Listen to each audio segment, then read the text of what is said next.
I'm sorry to cut you off, Luna, but like, this seems like a great thing Yeah, to talk John, about to share with we people. all hear it. Uh-huh. I just switched. Oh, Well, welcome to the most indeed. professional channel in the world. Do not like, Hmm. do not read. I My was name so is prepared. Clemens. With me is John Greetings, normies. and Luna. Hi there.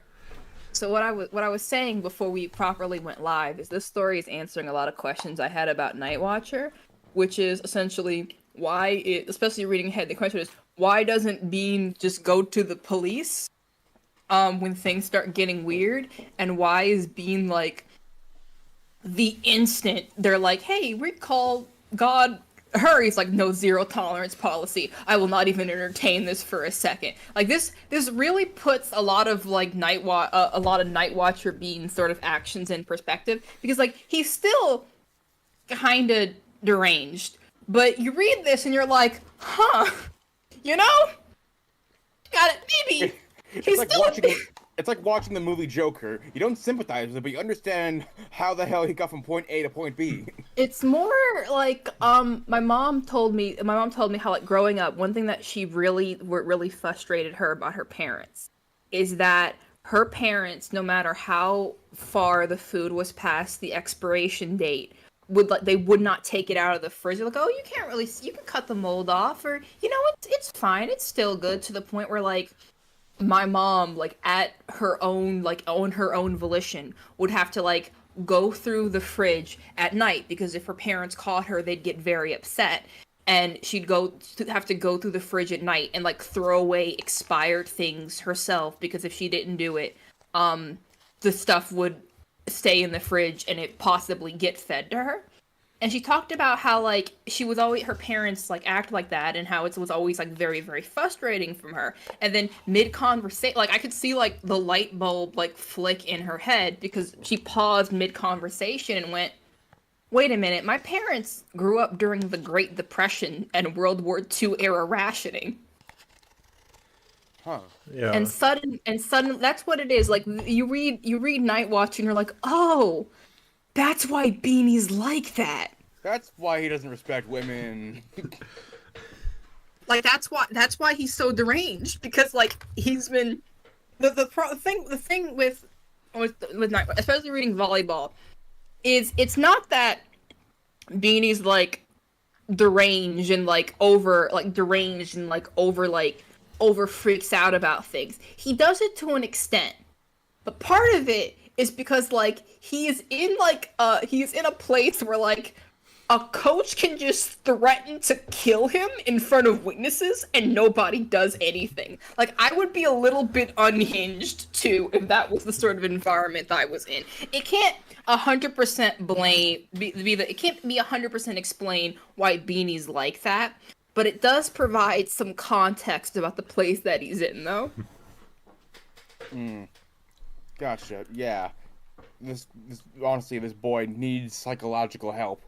What he needs is for his family to move to a place with like normal people. Like he would be kind of he would be insufferable, but I think after like a few years in like a normal location surrounded by like basically normal people, he would mellow out and be like the kind of strange guy that maybe you're half friends with, that every now and then he just drops like an insane anecdote and you're like, no, you're making that up. And then like you check the newspapers or the news from where he lived and you're like, no, he's serious. Yeah. So CKD said last time on Christian Sports Kidnapper OMG, they actually roofied the volleyball players. And and don't worry, the police is on the case. I And don't think it was a roof. I don't think it was not. I don't think it was roofies. Roofies. If you want someone to be good at athletics, that's not what you. That's you're not going to give them that. That's Yeah, Well, I not going to don't. put their. Well, they then were again, drugged. they weren't doing well, in the game. Really, one of them literally passed out. So that might actually. I mean, Dick Bohrer studied police science. He understands drugs and police work very well, and we will see how well he understands them. I mean, he could be understand. I mean, it just if he studied like police work in like what the 20s, like that was before, like the 1820s, like had they even come up with things like fingerprinting and like DNA evidence. Like he could have very well have studied police science. It's just not very good. That might do it. That might do it. Anyways, So, we so- have the book. yeah, we. Real quick, just one thing. Just want to highlight Spooky Iguana Boy. Beanie doesn't respect women because Dick Bohrer was target of Mary Tudor. Nice. Yeah, chapter 11. Police. Police. Whoop, whoop. Police cars were all up and down the street in front of the school when I rode up on my bike next morning. But I didn't have time to think about them. I was late. I'd lost track of time again, this time reading Second Chronicles. Hashtag Christian life. Yeah, I'm such a big fan of the Bible. I read it and like to school. No. In his defense, and if you're going to be reading the Bible in your spare time, Second Chronicles is definitely up there. Although knowing Beanie, he's the kind of nerd that like actually reads the begot section instead of just skipping past them like a normal person. Well, what happens in Second Chronicles then? It's basically like it's the Second Chronicles. It's basically the period where like a lot of like kings, a lot of like battles, a lot of like kings doing terrible things, and God looks down to is like, hey, mods, kill that guy. It's where like it's in the section of like the Bible where like the Bible stories, the stuff that like people turn into like Veggie Tales or like movies and stuff. Second Chronicles is around where that part of the is around where that is. Ah, okay. So what? So which one is the one where the old man prays to God to kill kids because they made fun of his bald head? That was in Kings, but the story honestly might have been mentioned in Second Chronicles. Right, cool. Remember, if kids made fun of your bald head, pray to God, and he'll smite them with bears. That's it's only fair. It's only fair. Moving on. My mother leaves for work before I have to leave for school. I have no one but myself to get me out the door. I parked my bike and went into my locker and first class. He gets slammed into his locker so often; it's just a part of his schedule now. It's like a TARDIS. It's like inside his locker is the class. No, they just kind of slam him in there. It just happens so often that he got it accounted for in his schedule. And the bullies accommodate for it. It's kind of like designating like a graffiti safe zone to keep graffiti from ending up all over the place. Yeah, the teacher's like, no, like, okay, Bean's late today. Clank. Oh, there he's here. He's here now. Everybody was in his seat and I just made it the absolute second, the tardy bell sounded. I was glad my desk was near the door.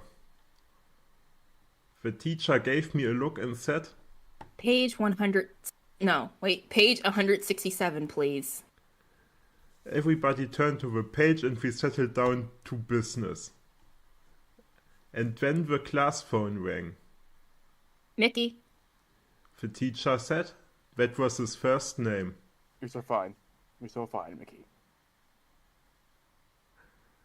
He listened and then said a short. Okay. He hung up and reached for a hall pass. Bean. Office. Get. Yes, sir, I said. I liked to show the teachers I was polite. But inside I was trying to answer, why me? Why him? Why any of this? Surprise, this took place in the Sonic Universe the entire time. Oh, yeah, we should have gotten Adam as a guest so he could ring for us. How's that? Yeah, that was pretty good. Working on it. Naturally, I looked up and down the hall before I put my foot out.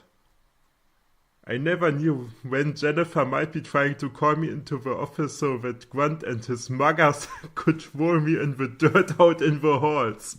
See, like, that's the thing. Like, this isn't. When you read this in a vacuum, you think, oh, Beanie is being dramatic. But then But you no, read this and you're you think, right. no, that's a concern. That's a valid concern. It's within the realm of possibility. I'm not a Beanie apologist, but I'm saying that if he was put in a different environment where he, like, didn't have, like, a constant threat to his life every few seconds, maybe he wouldn't be such a turd, you know? I guess so. Yeah, on the Amazon page of Volleyball Spy, there will be only one review. It will be by a guy named Clemens, and review will read, "This happened to my buddy Eric."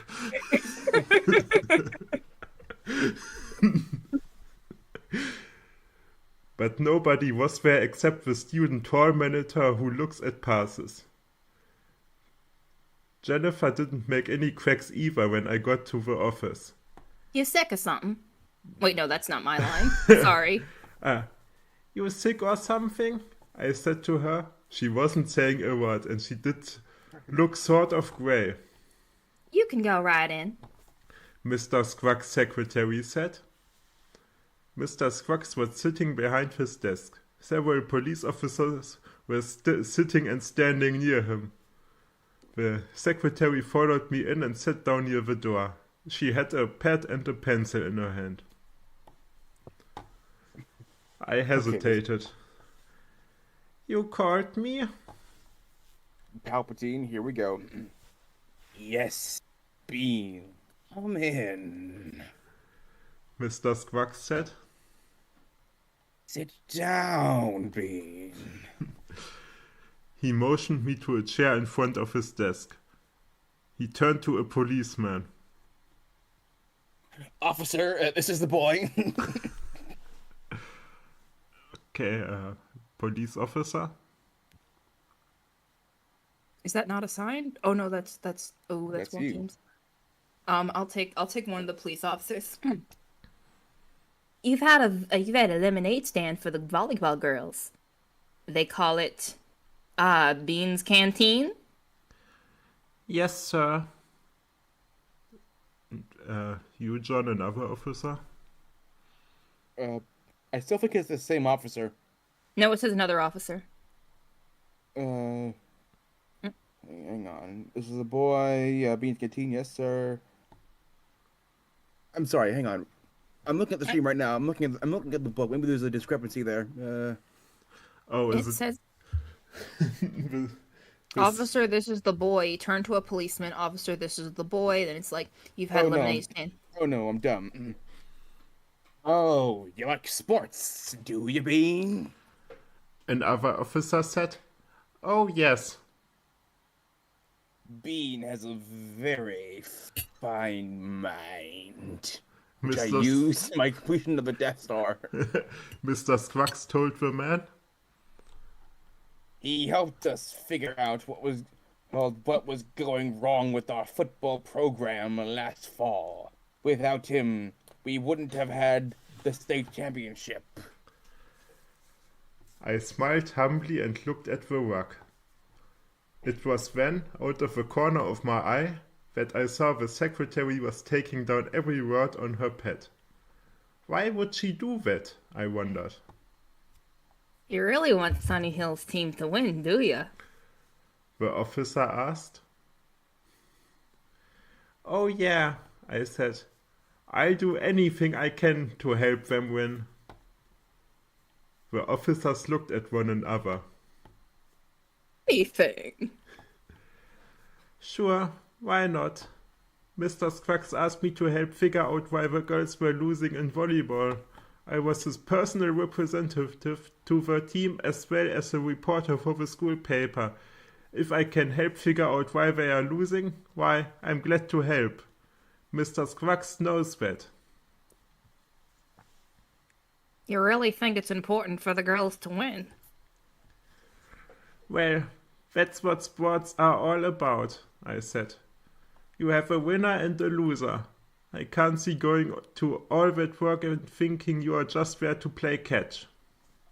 And you Zaher. and you help them win. Hold on, I need to keep going. I need to look up something. I got it.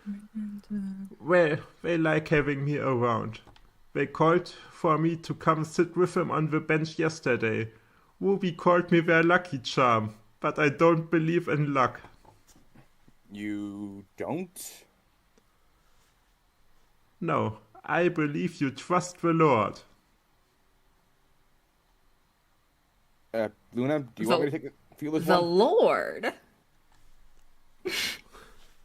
Bean goes to church.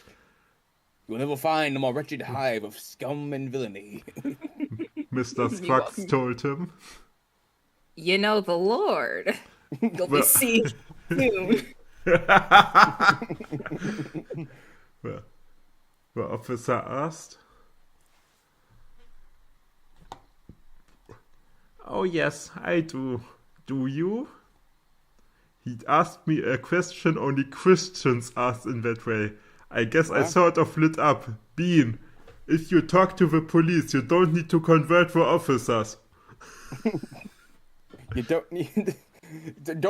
Don't talk about your god being a fanboy for God. Oh, I love the 10 plagues. Get rid of the sinners. Officer. Mr. Scruggs said.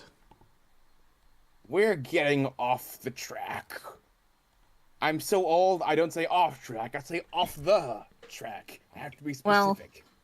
Well, you want to know if he has it in his head or in his heart. He said. Religious talk is easy if you're in a tight spot. Tight spot? I asked. He didn't answer. Tell me, Bean. The first officer said. If you thought your girl's volleyball team wasn't going to win its games, would you feed them something that might give them a lift? Bean did help lay the train tracks across America. he was the one that invented the song, I've been working on the railroad all the live long day. You mean like lemonade? Sure, it's the least we can do. If it just takes a little sugar to get them up and help them win, why, sure, let's do it. Arrest him, he's cheating, he's using performance-enhancing drugs. You joke, John, but when... Joke. But we're not laughing. Yeah, look at what the officer says now. I'll read this. I think we have all the evidence we need, Mr. Scruggs, which will have been signed in the confession, and we'll pick it up this afternoon. Confession? I'm sorry, what? What? So before we begin, I just want to say the thing I needed to Google real quick is I needed to Google when did Miranda rights start being a thing, and the answer is 1966. So I don't know if, especially with Bean being a minor, I don't know if any of this is admissible in court. And even if it was and they tried to arrest him for it, like any defense lawyer could be like, hey, yo, you just kind of cornered a minor. What's up with that? Yeah, I like, why would they, like, sure, yeah, he did the weird fucking sexist shit in the newspaper, but that's not reason enough to, like, poison them. What motive would that be? To help them win? Confession? I stood up. I didn't make any confession. You just asked. You're going too fast, officer. Mr. Scruggs said. We're talking on 2 levels here. He turned to me. Sit down, Bean. Tell me, do you know what sugar is? What the fuck? Wait, is Bean a performance? Is sugar actually a performance-enhancing drug in this universe? In this universe, it's slang for cocaine. Yes, and Beanie doesn't know this, and somehow they are going to tie a noose around Beanie's neck just using that he says sugar. I mean, I could buy them getting arrested, but like this is like the easiest, like the easiest like defense attorney. The only issue is that I feel like Bean is stupid enough that he would either try to defend himself on the stand or he would like want to speak and like appeal to the jury, and the jury would just listen to him talk for a little bit and like do like a reverse jury nullification instead of being, well, the evidence pointed to you did it, but we're saying not guilty, going, yeah, you probably didn't do it, but we're very annoying, so we're advocating for the death penalty. Get him out of here. Yeah, and sugar? Sure, everybody knows what sugar is. Well, we didn't think you knew. At least I didn't think that you knew. You're only in ninth grade and you go to church. I just thought you probably lived a protected life. Okay, you're intentionally incriminating him. Yeah, like this is, I mean, at least. Hey, you know what? You know what? One thing we gotta give Dick Bohrer props here. You know, very accurate depiction of police interrogation. It's like the one Dave Chappelle like thing. In a justice system designed for him to thrive, he's failed miserably twice. Let me just step out a bit for a little bit and just say, hey, everyone listening. I don't know how this applies outside of the United States, but in the United States, I am invoking my right to remain silent. I am invoking my right to an attorney. Those are the only two sentences that should come out of your mouth when interacting with a police officer. I don't care if you did the crime. I don't care if you didn't do the crime. Those are the only words that should come out of your mouth. After you invoke your right to remain silent, they will try to get you to keep talking, okay? You want to stay silent. They will try to tell you that, hey, if you don't talk, it's going to look bad for you. It's not going to look bad for you in court to try to invoke your Fifth Amendment right. And the cops trying to suggest that will look really bad in front of the jury. So just invoke your right to be silent, invoke your right to an attorney, and then shut up. And you have to be very careful to say, I am invoking my right to an attorney, because the court has rules that ambiguous statements like, I want a lawyer, or I'd like to speak to a lawyer, or I want a lawyer dog, are just statements and not you invoking your, I think, Sixth Amendment right. Stepping out for the bit for the second, let's go back into funny mode. Yeah. What's knowing about sugar got to do with living a protected life? I couldn't understand what he was talking about. Your mother works outside the home. Get her in there. Get her in there. Cut to the police, forcing her back into the kitchen. Mr. Squawks asked. Oh, sure. She has a job as a clerk in a health food store downtown. And here's a little bit of Dick Bohrer universe continuity. In Night Watcher, she's the manager. So somewhere in these books, she gets promoted. She's moving up. They found out that you know, her son is Bean, and they were like, well, if she doesn't we need to make sure that she has enough money to send her son to a college out of state. Yes, of course. And your father? Oh, he died when I was 9. Brothers, sisters, what the fuck does this have to do with anything? I have an older sister, but she's married. She doesn't live at home. You're 14? Yes, sir.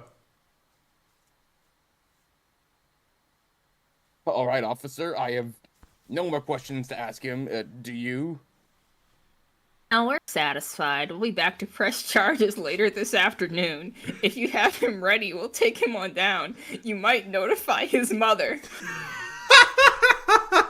The moment that, they hear the story, every, lawyer, not, just defense attorney, but every, lawyer that helps you sue people. It's just like dollar signs appear in the eyes, like an audible cha-ching noise.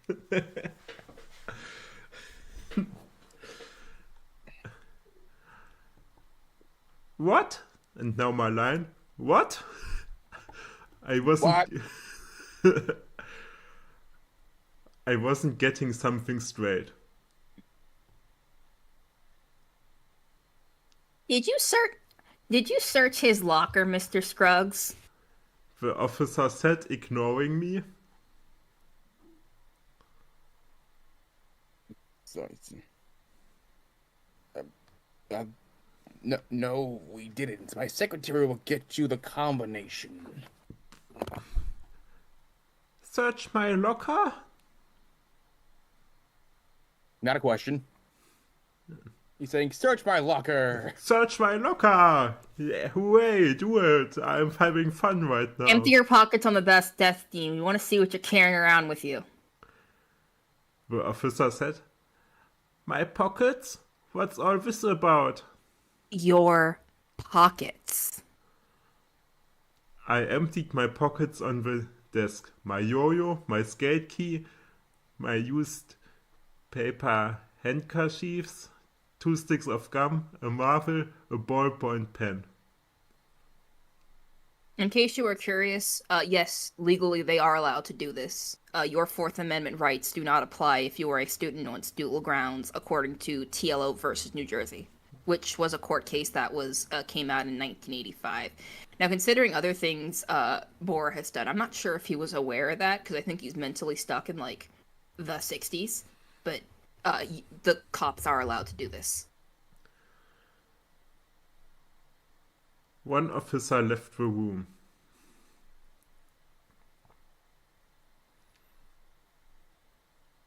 Sorry, hang on, where's my line? I tried to call you I tried to call you at home last night, Bean. Mr. Scruggs said. I let the phone ring and ring and ring, but you never answered. Oh, I thought it was Grant.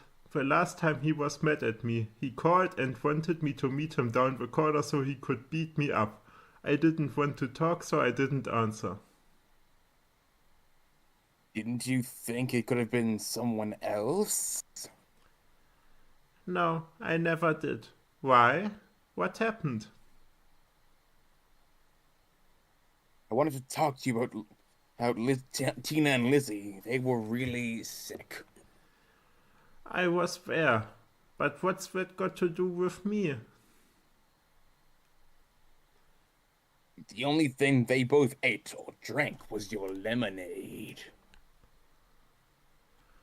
My eyes opened wide. Did no one else see how fucking suspicious these kids fucking playing keep away with a cop? Yeah, no one knows. Like that's what I'm saying. If I was a 14-year-old boy who grew up in this environment, I would be unhinged. Now listen, I may not know if I may quote a wise halfling from a D&D campaign thing. They said this: is that laws are threats made by the dominant socioeconomic ethnic group in a given nation, just a promise of violence enacted by the state, and the police are basically an occupying army. That's this energy happening right now. Yeah, like it's getting to the point. Actually, I'm getting to the point where I'm fully on the side of Beanie's not that great of a kid, but it's because of his environment. If he lived literally anyone else, he would be like maybe mildly annoying, but just kind of like a normal, decent kid. He just lives surrounded by crazy people. It's like in an abusive and toxic environment. In order to survive, he has to absorb some of the toxicity. Yeah. Jesus Christ, this kid's actually been the victim this entire time. Like he's gotta be like insane and like very openly like insanely Bible thumping Christian, because if he doesn't, then like somebody's going to invite him over to their house where they're sacrificing cats. Holy shit. Dick Bohrer, are you okay? I know you're dead now, but are you okay? My eyes opened wide. My lemonade? You think? Well, you've said as much. The officer said. I did? You said you'd do anything to help them win. You said that you would put something in their lemonade if you thought you could help them win. We don't need any clear confession that you do. It's fucking sugar.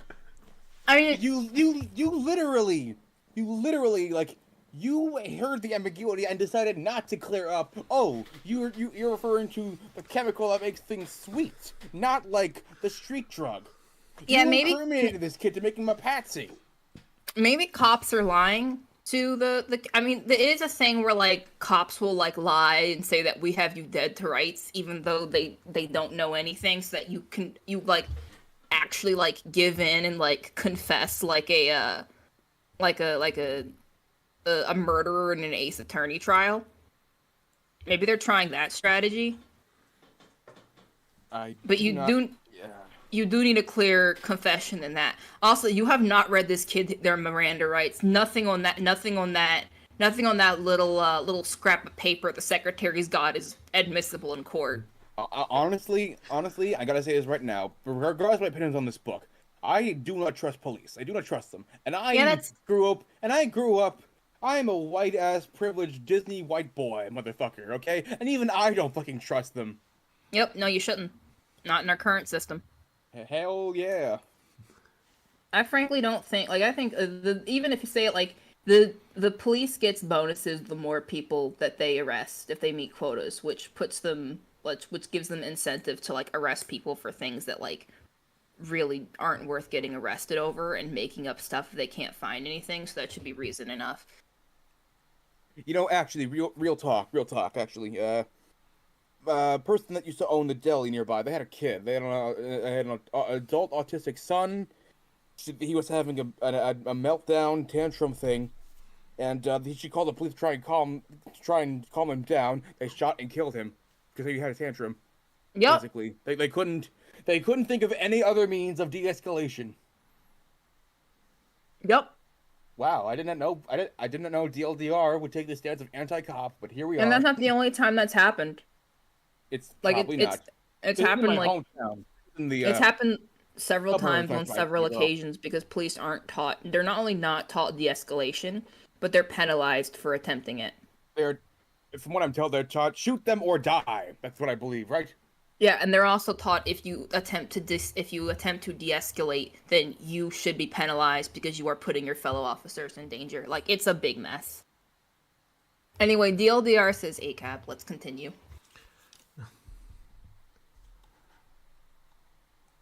But Where I were we didn't again? say that.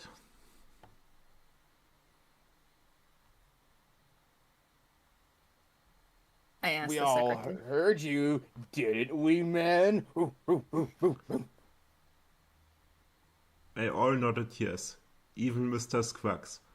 But I didn't say that, I asked the secretary. Did I? Oh, bless your heart. I have it all down on my pad in black and white. She said. Every word. I went back to the chair and sat down. How could I have said that when I didn't do it? Where would I get any drugs? I wouldn't do a thing like that. Yeah, Beanie's the kind of guy where if he, like, did buy drugs, he would just give it sold, like, I don't know, a tiny baggie full of cornstarch for an exorbitant price.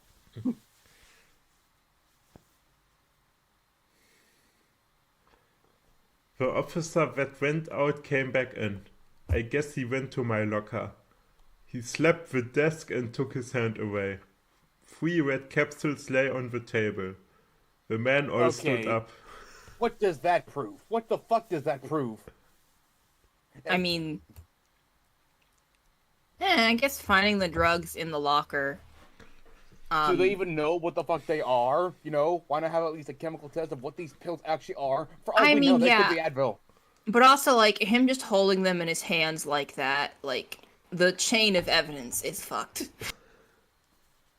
No, they trapped him in this fucking like sugar thing. Like, oh yes, you know what sugar is, don't you? No, what I'm saying, if he just, like, came in holding the loose pills in his hand and slapped him on the table, like, when you gather evidence at a crime scene, you basically have to get careful, like, every single possible second since that like those drugs were found has to be accounted for. If there is like a single moment, like even like a couple seconds where nobody knows for sure like where a piece of evidence was, then it's not admissible in court. Like, that's the whole joke they make about Batman, how like none of the evidence he collects is admissible in court because he doesn't have the chain of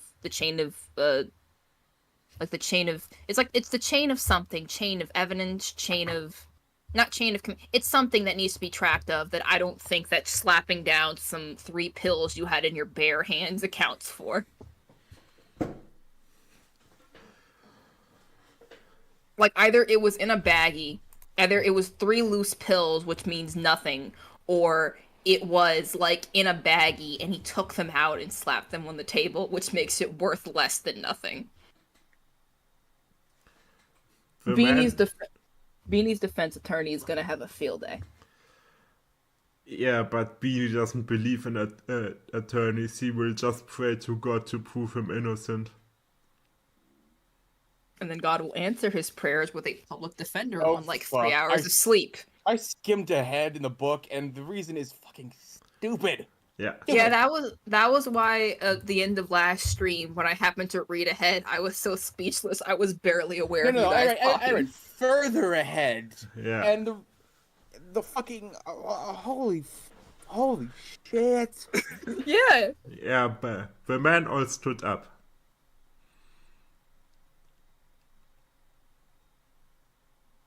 We'll notify his mother and have him ready. Oh, no, sorry. That's me, yeah. We'll notify his mother and have him ready at 3. Mr. Scruggs said.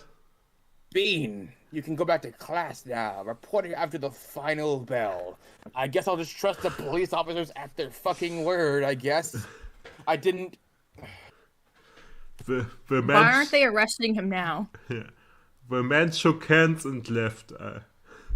I like how they are shaking hands. It's just like me and the boys arresting innocent teenagers. Mr. Scruggs and his secretary left the office too. So did I, but I kicked myself halfway to my next class. I'd done it again. I'd buckled under pressure. Okay, no, you could, in fairness, you could have said, oh yeah, they were doing some fucking suspicious shit. Tell them about that, and that would have, John, this is a Bible Belt town. Cops are practically gods here. I can't attest to that. Is that true at all? I mean, it's a thing in a lot of small towns, especially in like especially in the 90s, especially when like Dick Bohrer had to have been growing up. Like it's not like it's yeah, cops get away with doing a lot of stuff with little to no penalty. Part of it is because police are one of the few jobs, I guess you could say, in the United States that have like a union that doesn't fuck around. Like the police union is crazy.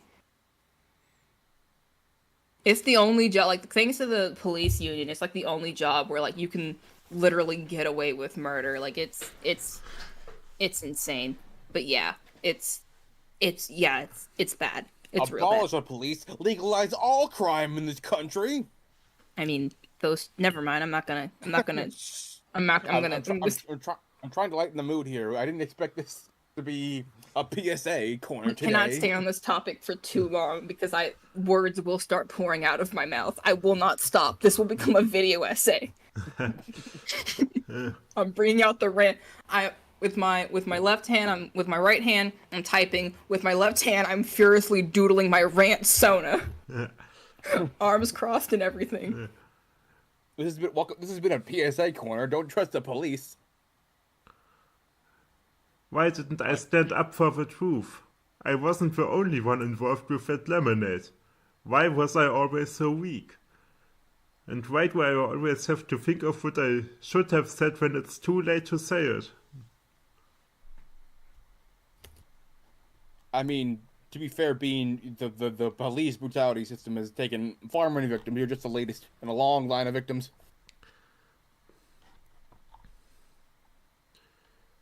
And now, chapter 12, Grunt.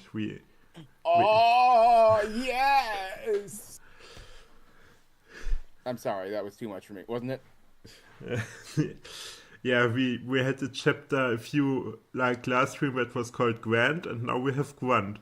Can't wait for Grunt. Hell yeah. No one said anything to me when I got back to class. It wasn't until class was over and I was on my way to my locker that I realized I was getting another silent treatment. I didn't know what the school newspaper would print, but I could imagine. 9th grade Monster Poisons Girls Volleyball Team. Juvenile Drug Lord cripples schoolgirls. He took a crowbar and literally paralyzed them. Well, this was Sunny Hills. If there was one thing our student body could do better than any other high school, it was the old silent treatment. I got my books and made my way to my other morning classes. No one said a word. To me. I could hear them buzzing around me, and all of them were talking about me. At lunch, I walked into the cafeteria and stood in line. I picked up my tray and got 2 hamburgers and a can of cola, paid for them, and turned to look for a seat. Before I knew it, my tray with my burgers and drink was clattering across the floor. I went down with it. Someone had given me a shove. I looked up. It was Grunt.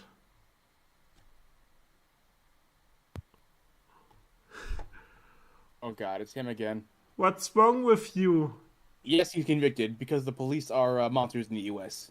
Julius. I scrambled to get up, but he shoved me down again. Okay, how could... Is no one getting a teacher? They're just seeing active violence here. Yeah, the teachers are among the people egging him on. I leaned on one elbow. What's wrong with you, Grunt? By this time, kids from all over the cafeteria had run up to circle us and see us fight. A child that has no love will burn down the village he was raised in just to feel the warmth. That's... You're actively raising a monster here, Sunny Hills.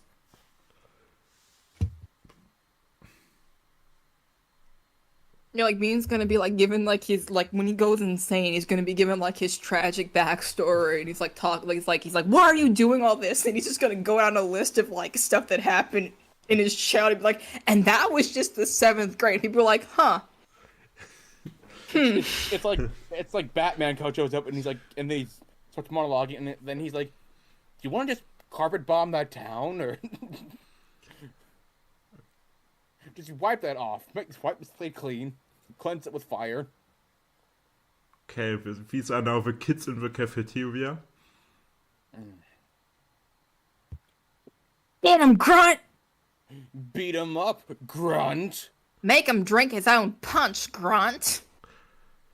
He didn't say a word. He just stood over me and then, holding his elbows pointed right at me, he dropped his whole weight on me. He would have crushed me if I hadn't moved in at the last second. Okay, teachers, we're just walking past this. We're watching a kid getting murdered. Maybe Grunt later went on to become Johnny Bone Crush. Yeah, that's for you, Julius, and maybe the other people who remember Paths of Fate.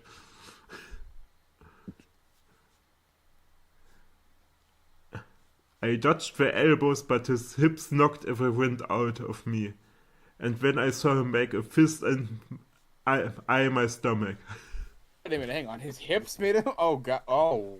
That's okay. That guy took it in a really weird way.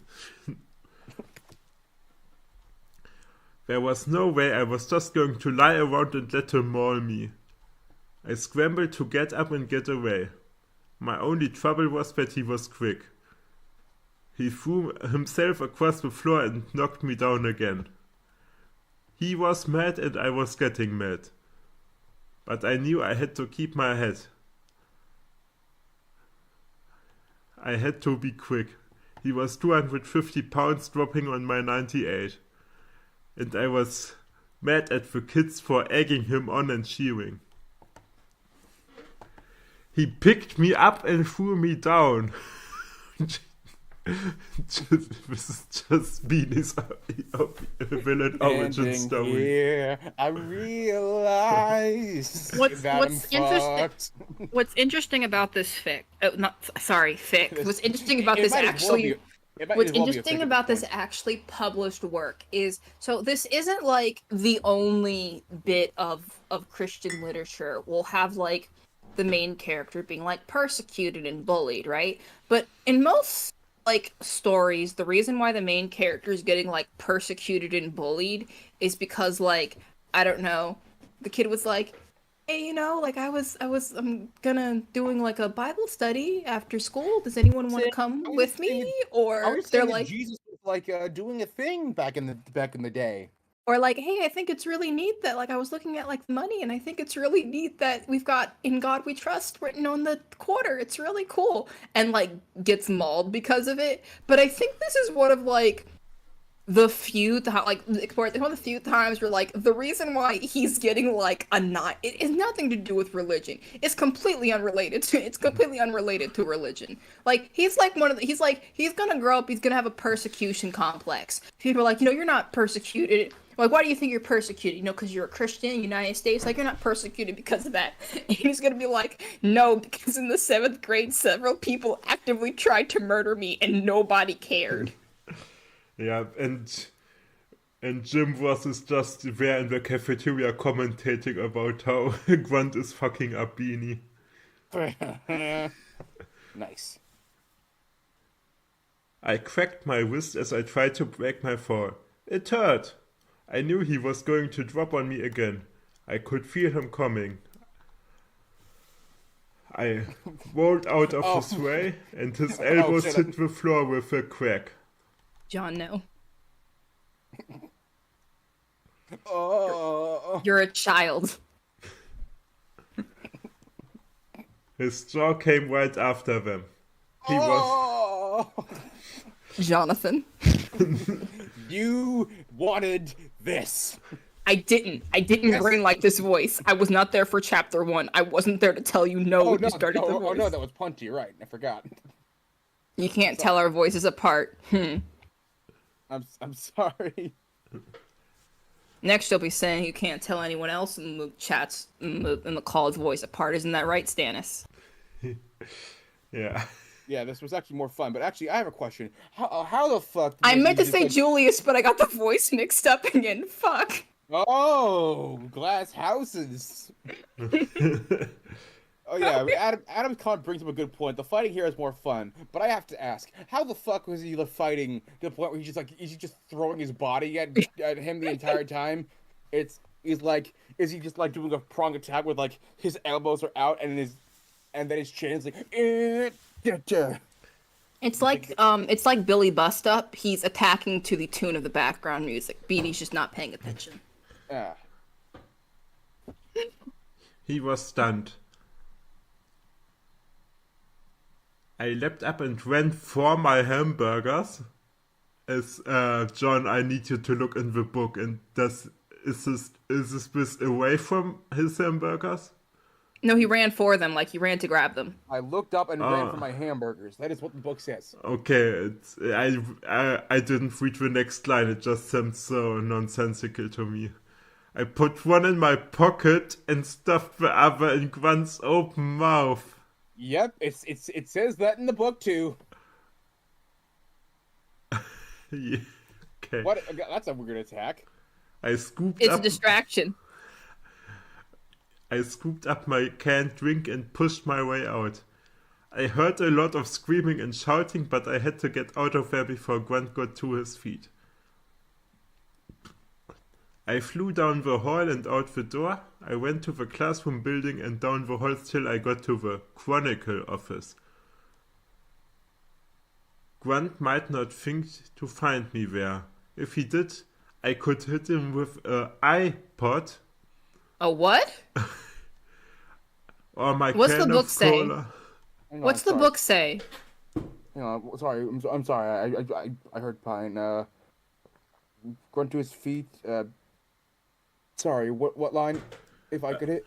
If he did, I could. Oh shit! It's the typewriter. Not an iPod. What? What? How did typewriter become fucking iPod? And how did it become iPod in a time when iPod wasn't invented yet? The What? fuck? Holy shit, What? Dick Bohrer predicted iPods. I am so glad I got this book, guys. What the fuck? Oh, was he trying to update it for the modern day? What do these kids use these days? So typewriters, iPod, sure, why not?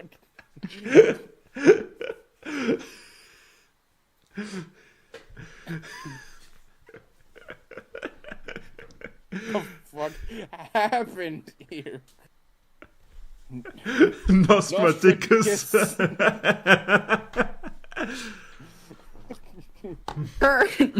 from Adam, Nostradamus. Yeah. Thank you, Adam. Holy shit! I'm so sad that I couldn't see this in real time.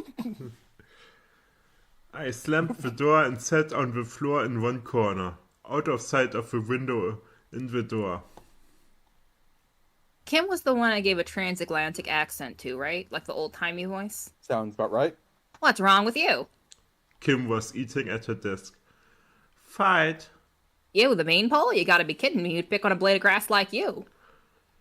Grunt. Grunt. That mammoth? Don't you know what's going on around here? You mean the silent treatment business? Biz?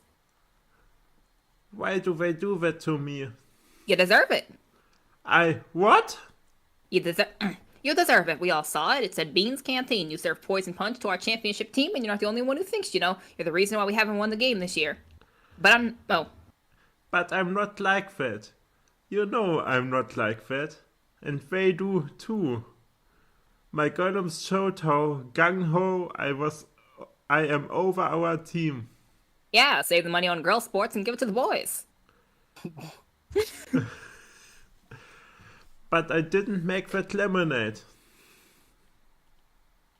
I'm just telling you what all the guys are saying. They say you set a slick operation right on our noses and you thought you'd help with the girls win all their aims, so they jiggered their lemonade and really gave them a lift, they're saying. Some hilltopper you are. Why does your character sound like they're auctioning off, like, in, like, Storage Wars? Because in order to keep Kate's a reoccurring character, and I wanted to give her a distinct voice, and I can, as long as I am reading a script and not saying words off the top of my head, a transatlantic accent is one I can do somewhat consistently. I love it. Yeah, and Julius brings up a good point. Yes, the girl team was losing before Bean came in the picture, so... Time travel. Yeah, that's right. I mean, you know me, I wouldn't do that as such a flimsy manipulative... I mean, maybe, but also, like, it is Bean. I also wouldn't believe that he would do that, just because, like, I don't think he could get a hold of drugs. I don't think he has, like, the connections. Like, I feel like in Bean's case, like, I feel like if I knew Bean, I'd be like, I don't think he would do that. He's just kind of a loser and a nerd. Like, there's a reason why they have character witnesses. Like, this would be out of character behavior for Bean. Like, the most, like, thing he would do is, like, Bean wouldn't drug their lemonade. He'd organize a prayer circle. Yeah, it's from a lack of, like, not knowing how criminals act. That's how they do. Right? Yeah, like, I don't think Bean, like, I feel like, I don't think Bean saying, okay, you know me, I wouldn't do that, isn't, like, being manipulative. It's, like, it's very out of character for Bean. Bean knows that it's, like, out of character for him, and he's hoping that, like, Kim will also know that it's not something he would do. Like, so, like, he's a fucking, like, Mr. Grunt would be like, no, this kid's an asshole, but he's devoted to Jesus, so I don't think he would go to drugs. Nothing to do with his religion or anything. Not even because, like, it's I'm saying that, like, if he's the kind of person that that goes with the Bible and for his morality and junk. Now, I'm not getting into that rabbit hole, but essentially, religion equals not taking drugs of any kind or something. So, wine's fine. Know that, right? As long as you don't get too drunk, alcohol's fine. Yeah, but you know what like you know what I'm trying to say. Like he wouldn't actively know. I don't think he wouldn't actively go out and seek drugs or learn how to get drugs, for that matter. Yeah, like I don't think it's out of character. He's the kind of guy who tries to buy weed and gets sold overpriced oregano. It's not true. Does Grunt know you're here? I groaned and rubbed my wrist. He's not all I'm worried about. What else is there? The police. The police? They are coming back after school to pick me up. They are all hung up over my putting sugar in the lemonade. What's so wrong about sugar? Nenny, Again. sugar, speed, crack, dope. Where have you been all your life? Don't you know anything about sin? What the? They could have cleared this up back then. They chose not to. What I think this implies is that earlier, as far as Kim goes, she thought that Bean said, "Hey, in order to help the girls, I'm going to be making them lemonade and mixing in cocaine into it." And outside of saying, "Hey, I don't know if you should do that," like, she didn't say anything more. She didn't go to a teacher, no nothing. She was like, "Huh, okay then." She just let this happen? Kim is a very passive character, and I don't mean that in a negative way. I mean, she's very much a journalist, like she's like, I don't want to do too much to affect the world around me. I would rather watch and document. And outside of and any actions I do take should be in pursuit of getting the best story. What I'm saying, for those of you who know what the sentences mean, is that Kim is an avatar of the eye. What does that mean? No. That sounds familiar. I remember you talking about this way back when we Horror first met. podcast. Yeah. That sounds about right. Yeah. I told them I'd do anything to give the girls a lift. Like sugar. Yeah, I was thinking real sugar, I said. They are coming back for me after school to take me to jail. And you're going? What else? Good, that's where you belong.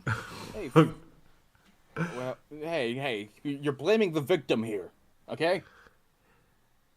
Kimberly, you know I had nothing to do with making that stuff. I don't know anything of the kind. But I thought you were my friend.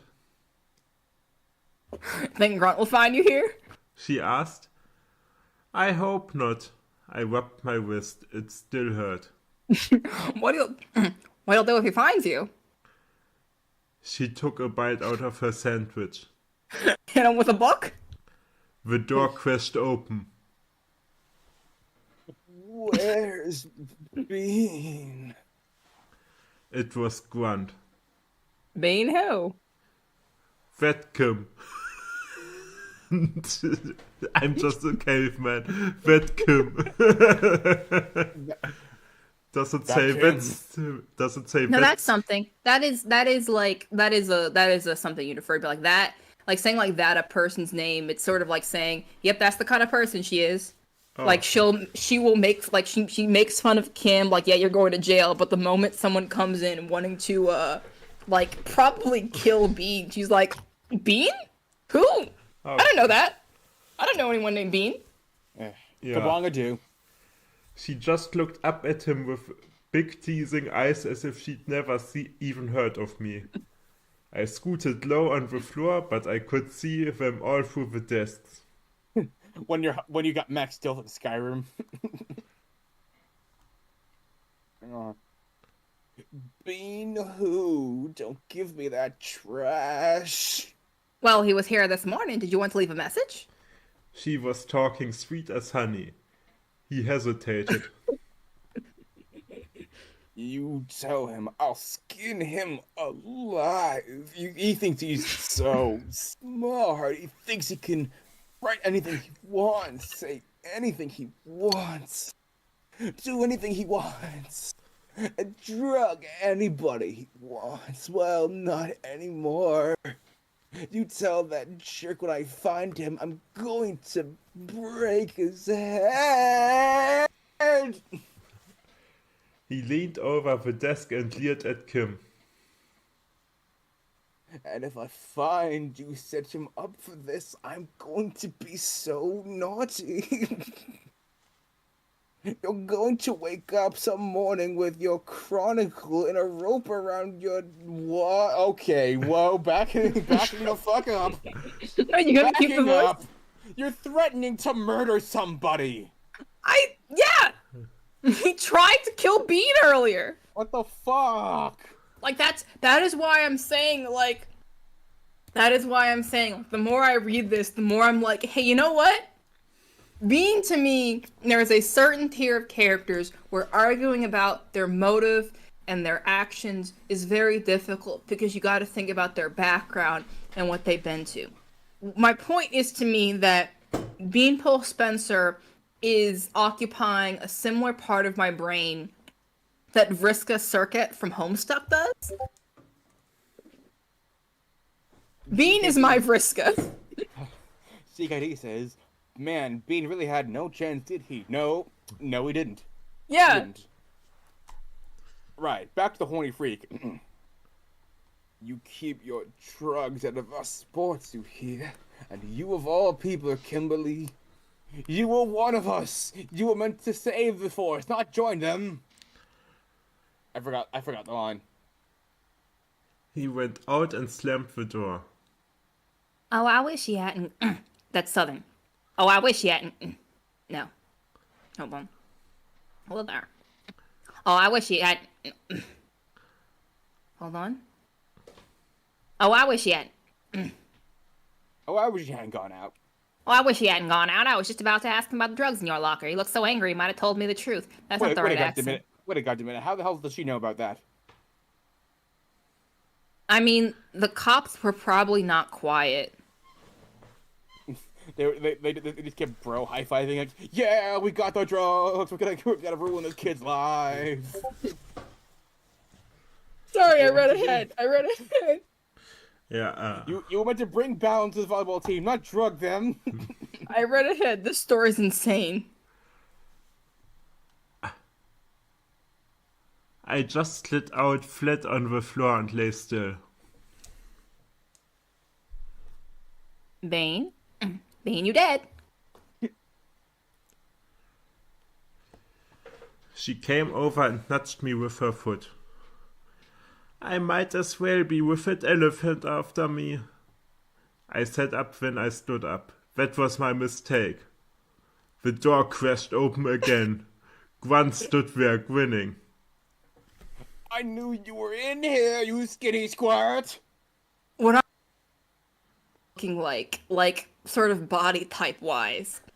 If I'm imagining Danny's dad from Danny Phantom. Like that's what I'm picturing in my head. Like Danny's dad from like a Danny Phantom, the Kingpin from Into the Spider-Verse. Just sort of a cube of a man. He's a cube. Yeah, yeah. Like some people say people are pear-shaped. He's box-shaped. He is built like a rounded square. It's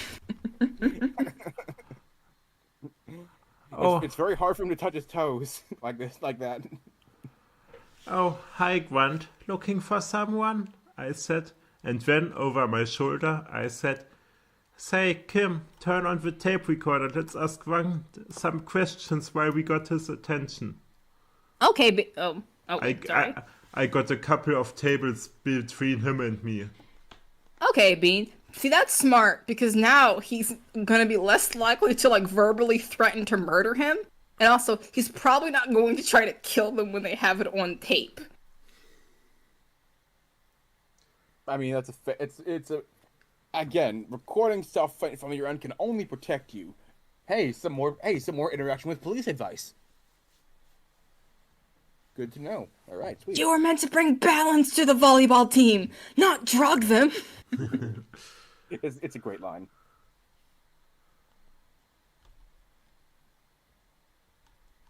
She picked up an interviewing microphone and flipped the switch as she walked toward Grunt. Tell me, Ron, how come you let Mrs. Stumps make eyes at you all the time? What do you see in an old woman like that? What she got that other young girls don't have? Can't you see she's made a sucker out of you in front of the whole team? You're too good for that, Grunt. You've got too much to offer people. Your real friends like you for who you are, not just how you look. Hey, I don't care that you can't fit into a round hole. You're my friend. She was distracting him. I don't like. I mean, murder attempts aside, I don't care for the phrasing of that question. Actually, hold on. I know that Grunt is in like 8th grade or whatever, but like, is he 13 or is this a he's been held back so many times situation? Do we know? Do we have any? I have to believe it's the latter. Like, I have to believe it. Yeah, we gotta believe it. Out of a sense of self-preservation, frankly. Yeah, we've got to believe it's a ladder until told otherwise, because alternatively, like, there are many reasons that, like, Mrs. Stump should be thrown under the prison. Real friends, what is it, like, friends will tell you to stop threatening to murder people. Julia said. Best friends. Julia said, your friends like you for being a creep, not despite it. Yeah. I've never heard such positive reinforcement like that in my life. Yeah, get out. She was distracting him from what he came to do. I got the feeling she was asking him questions she'd wanted to ask for a long time. It was also obvious that Gwen couldn't think about two things at the same time. Not that he was dumb. It was just he was picking up the vibrations cute Kim was sending his way. Hang on. I gotta see. It says vibrations in the book. He was picking up the Okay, Dick Bohrer, I have a serious question for you.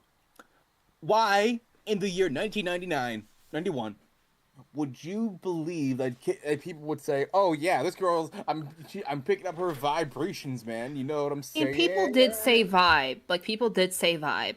They might have been saying vibrations in like the 90s or like the 80s or something. Like they do say like the vibes cute Kim. Maybe he extended it out because he thought that like that was a thing people did. I don't know. Okay. Dude probably thinks he's hip for saying okay instead of all correct. Get that mic away from me! He said through his teeth as he pushed aside a table and came at me. Why is it always Grunt that's coming? I danced to one side and then back, like a basketball player trying to dribble past the guard. Oh yeah, right, this is a sports novel. Is it? The only sports I've seen is like the cocaine volleyball and the weird Macbeth basketball circle. Grunt didn't know which way to come at me. He made a quick decision, and it was the wrong one. I had a clear shot for the door, and I flew. I was down the hall and around the corner before he could back to the door. Me, I had Goliath after me and nowhere to hide. Oh, holy shit! This chapter is fucking intense. Yeah, it's like that's what I'm saying. Like, it's insane. Like, it's yeah. Honestly, I think Bean's mom might not be the like this. There, I would be like, we need to get you, kid. We need to get you into a different school. We need, son. You are moving schools. We're getting you somewhere else. This is not a good environment for you. Yeah. Do you want to like take a break or something? Because goddamn, this is in. I don't know about homeschooling. I don't know. Oh, me taking an actual break isn't stepping away. Yeah, like we need to. This school needs to be investigated. Yeah. Let's do a short break. So we will be back in a few minutes. Oh, yeah. You meant short break is in like from reading, not a short break is in like in the bit with Beanie's mom, letting him like take a break from school. Oh, yes, okay. That, but frankly, yeah, that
we're back, I think. Are we back? Yes, I we are think so. back now.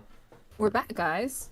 The story continues to get crazier and crazier. Or as the Mad Hatter would say, curiouser and what the fuck's happening here? Yeah, this is like Alice in Wonderland if it was worse. the book. We're talking about the book, not the fucking Disney remake. Yeah. Okay. We're back. Yeah. Should we also everyone saying, "Hey, we're back" in the server as well, or? I don't think so. People should have. Fair enough. All right. Moving right along. My getaway. I had to think. Where could I hide? Grant would do anything to get me.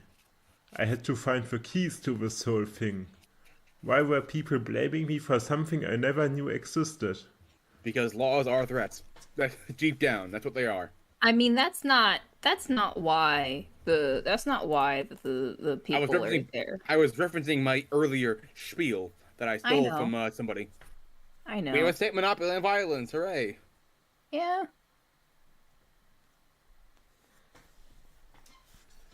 But I mean, that doesn't explain why people are blaming him. Like, the issue isn't that, like, laws exist here. The issue is they think he broke one. Gotcha. And, like, it should be illegal to, like, drug a bunch of teenage girls lemonade with cocaine. Controversial take. I don't think you should be allowed to give teenage girls cocaine without their knowledge. Or with their knowledge, for that matter. Or with their knowledge. Do you not believe in women having the ability to consent? Not if they're children, and you're not if you're giving them cocaine. Oh, so you're being ageist now? Children can't Yes, put I'm whatever they want ageist into their against own giving bodies? children cocaine. Yeah.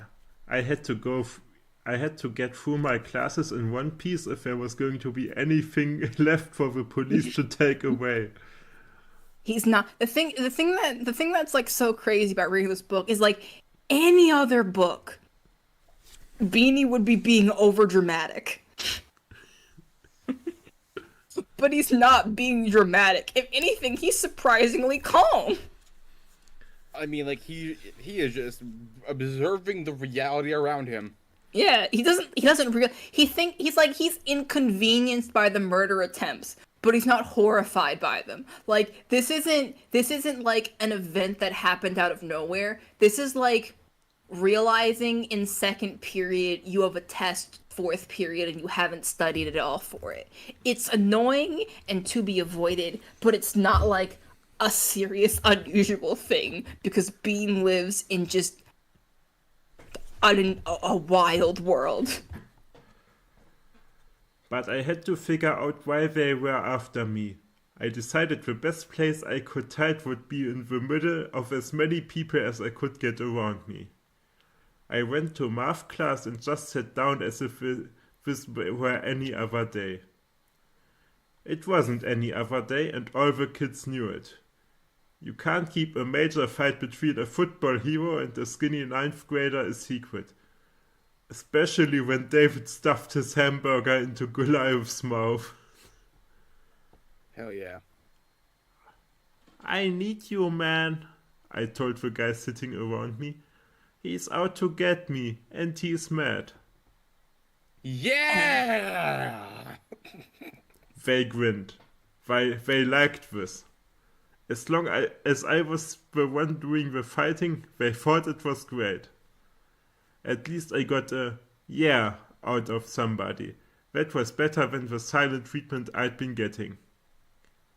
I was telling them about how he'd come into the Chronicle office when the teacher said, Okay, you guys, eyes front. This is where the action is from now on. Get out your homework and let's check the facts. well, it was all work and no play.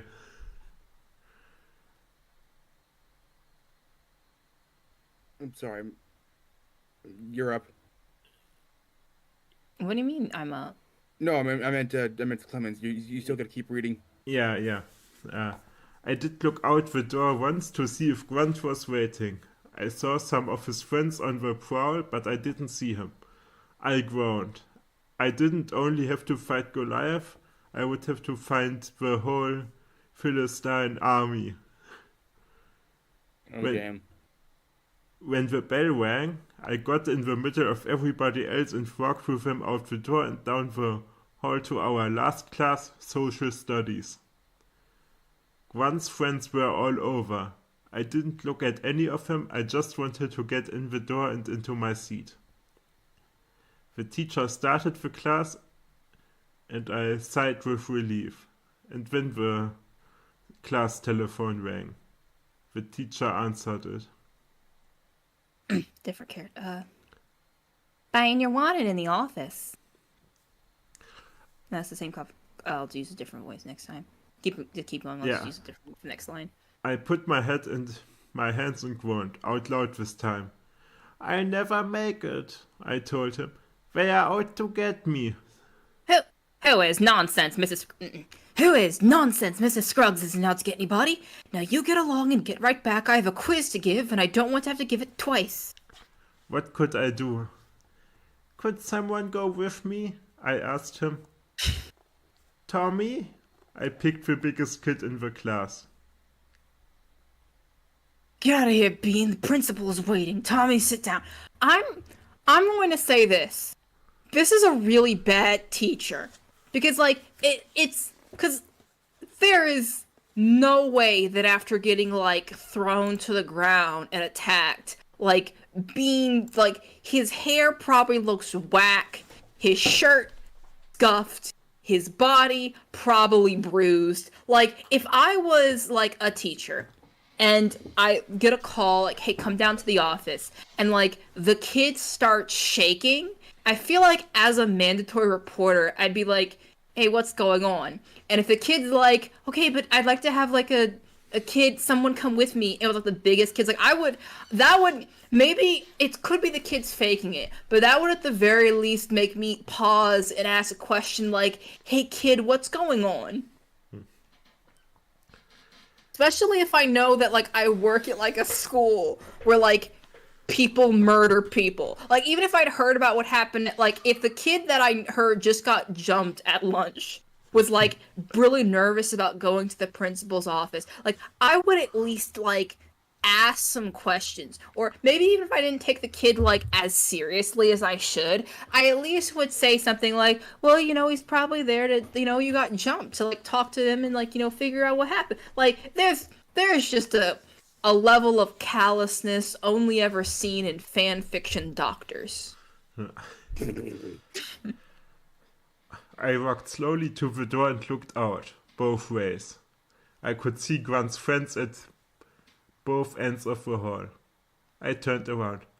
I'm not going. If Mr. Scruggs wants me, he can come and get me. I went back to my seat and sat down. No, and I don't... Wait, no, sorry. You can't say that! The teacher was astonished. I think you'll He's- find I can and will. He's the principal! Now you get out of here and go!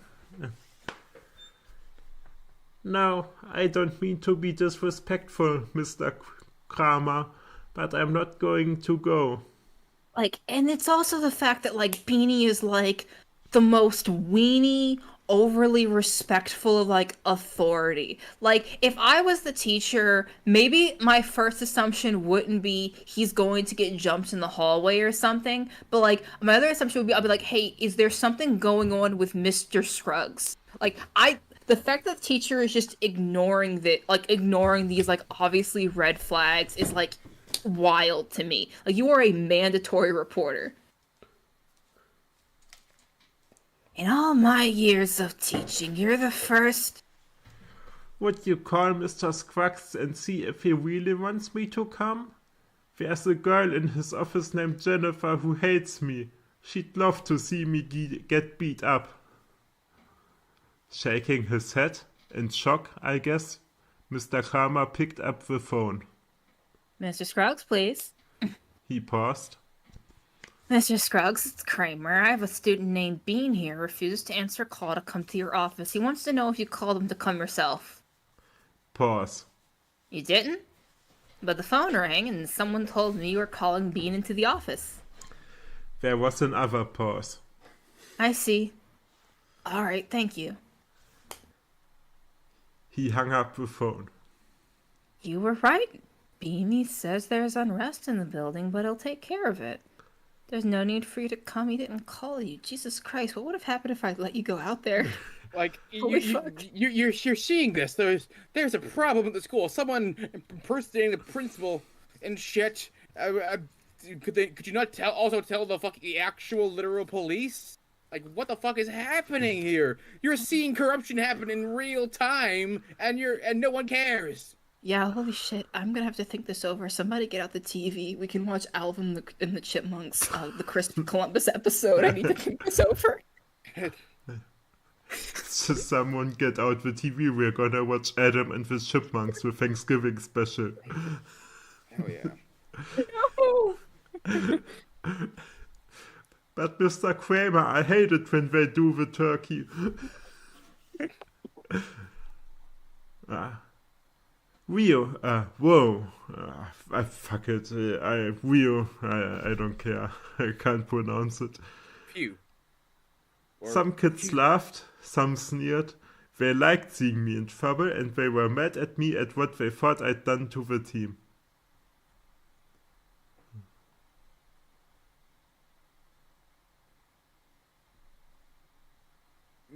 Oh yeah, Mr. Kramer. Oh, sorry, you're right. Well, let's get on with class. Mr. Kramer said. We opened our books and talked about how to run a business. That was the longest class I've ever had to sit through. I had bruises all over my body and my wrists still hurt. Yeah, does he not see the actual bruises all over this kid's body? If I was Bean's mom and I came home from work to find that, like, not only did my son look like this, but no one had called me and let me know, I would be full Karen. I would be livid. I would be suing the school so hard. Yeah. Like, this isn't, like, this school district is bad. I'm starting to feel bad for Beanpole. You have to do insane things to get me to that level. I let the lessons swirl around me. I didn't listen. I couldn't listen. I had to think and pray. Lord, what have I gotten myself into? They are taking me to jail today. Help me know what to do and what to say. Please. I don't want to die.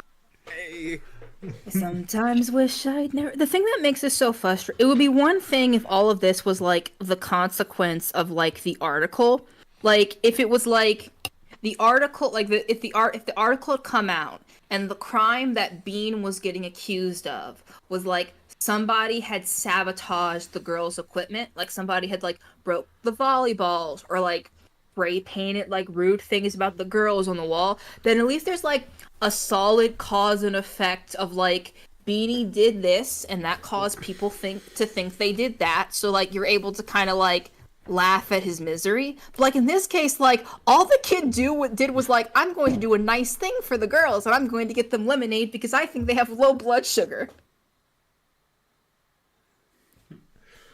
you know. This is just Dick Bohrer's writing style. In the first half of the book, he will make you hate Beanie, and in the second half of the book, he will make you feel pity for the Beanie. This book is unforgivable. It's making me root for Bean. Yeah.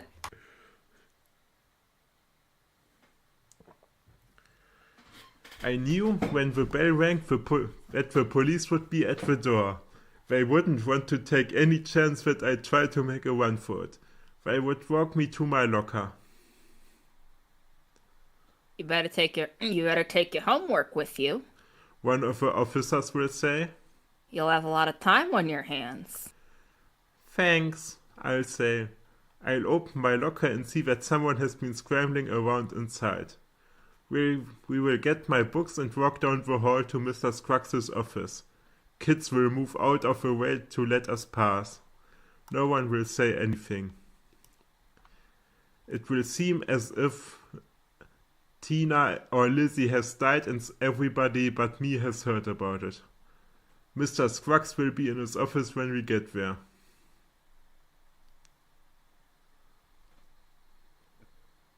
Sit down, Bean.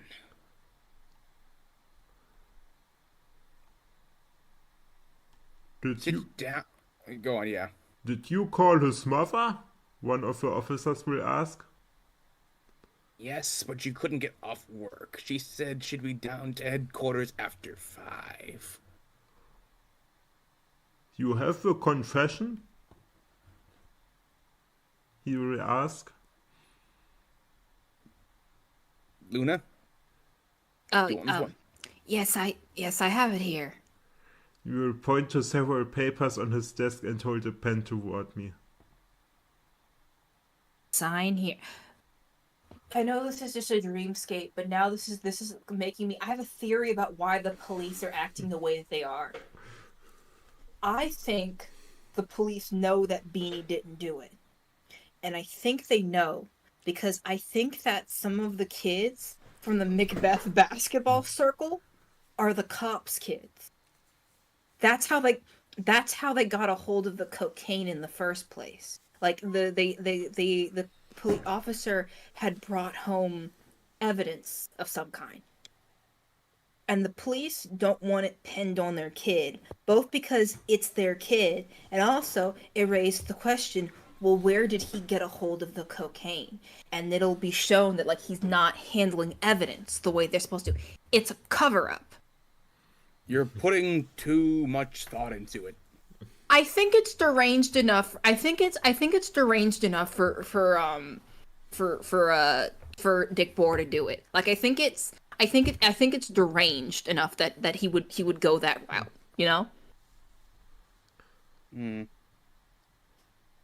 Maybe. All right. Let's get to it. I take the pen. There will be a line at the bottom of the page with a check mark in front of it, and Mr. Scruggs will point to it. I'll be scared. Lord, I'll pray, and then I'll get mad. You guys just burn me up. I'll stand up and make a fist.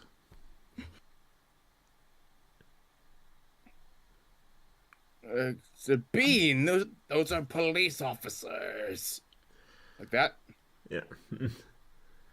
But you don't think. None of you think. You'll get a notion in your heads and you think you know it all. I won't have you talking to these men like that. I'm sorry, Mr. Scruggs, I'll say. But I'm not about to let them take me away to jail. I didn't do what they say. I have my rights.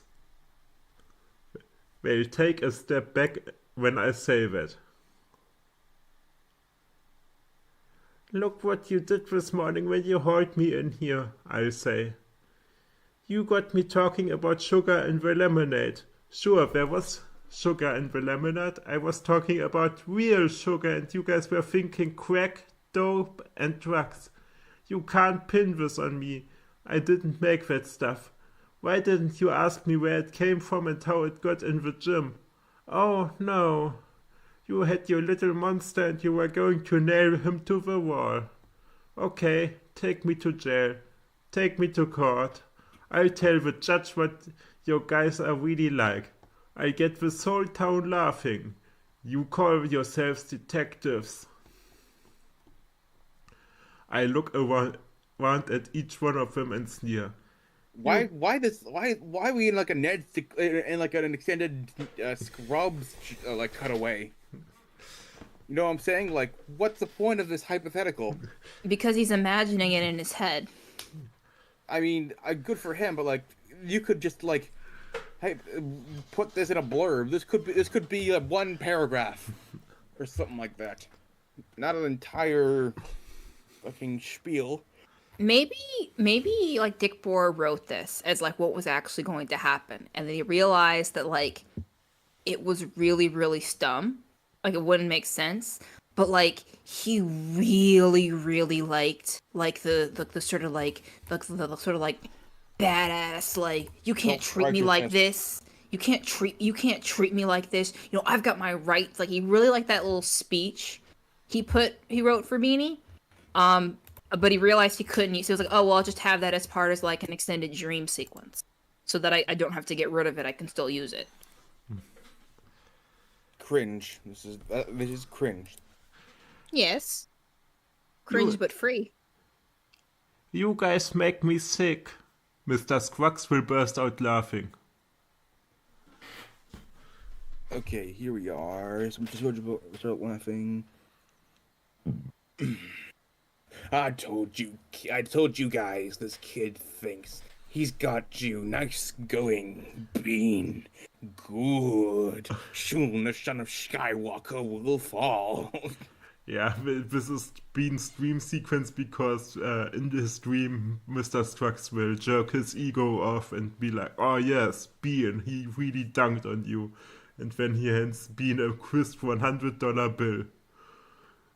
And that's like $1,000 in this day and age. Mr. Scruggs will compliment Bean if complimenting Bean allows him to compliment himself in some way. Like, yeah, Bean's so smart. That's why it was my idea to pick him for this. You know? Yeah. The officers will look at one another. We'd like to talk this over amongst ourselves, please. Could we have this office for a moment? We need to plant some things. I mean... You didn't hear that? Plan some things. We need to plan. Yeah, plan some things.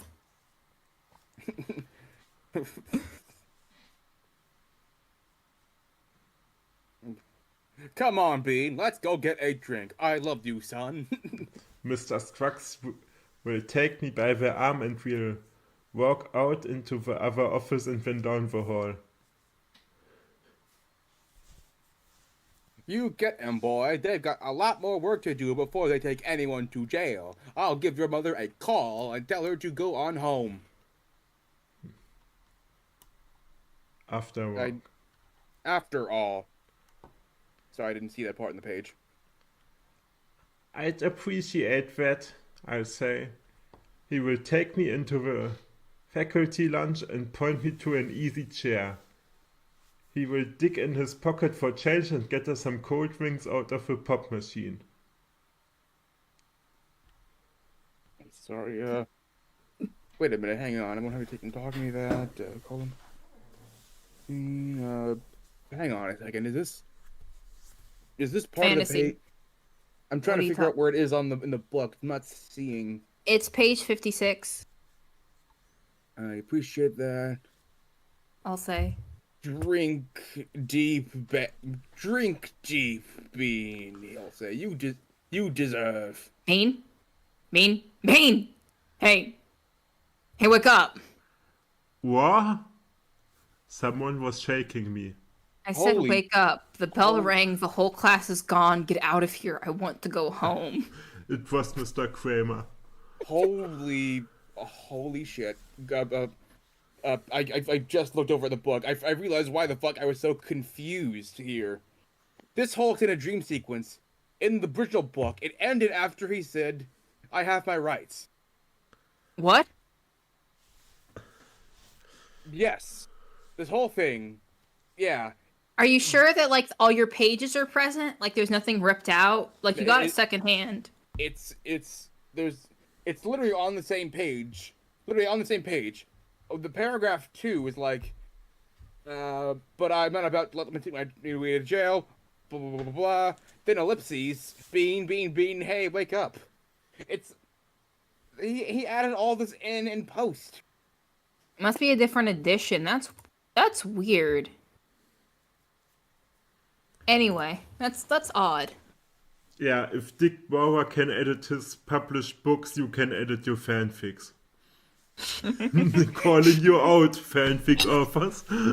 Please, it's not that difficult to update your fic for typos. I do it all the time. Please, you can go back and change it. No one will call you out on it.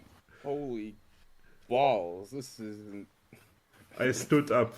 He essentially added a circle jerk scene into his fucking story. Holy shit! Yeah, he did do a George Lucas.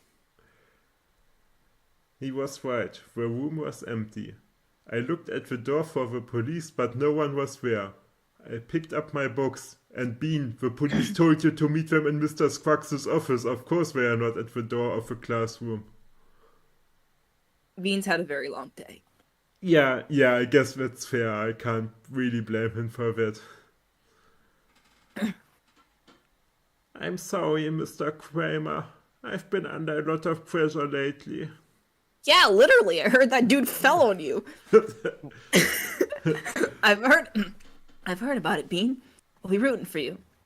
Says it in the book too. Like, goddamn, at least someone's looking out for this kid, even if they were being an asshole about it. First. I mean, for all the dude, like the kid walked in. I mean, like kid walked in with bruises. He almost sent him out into the hall, and to be told that like someone had faked a call for him to go to the office.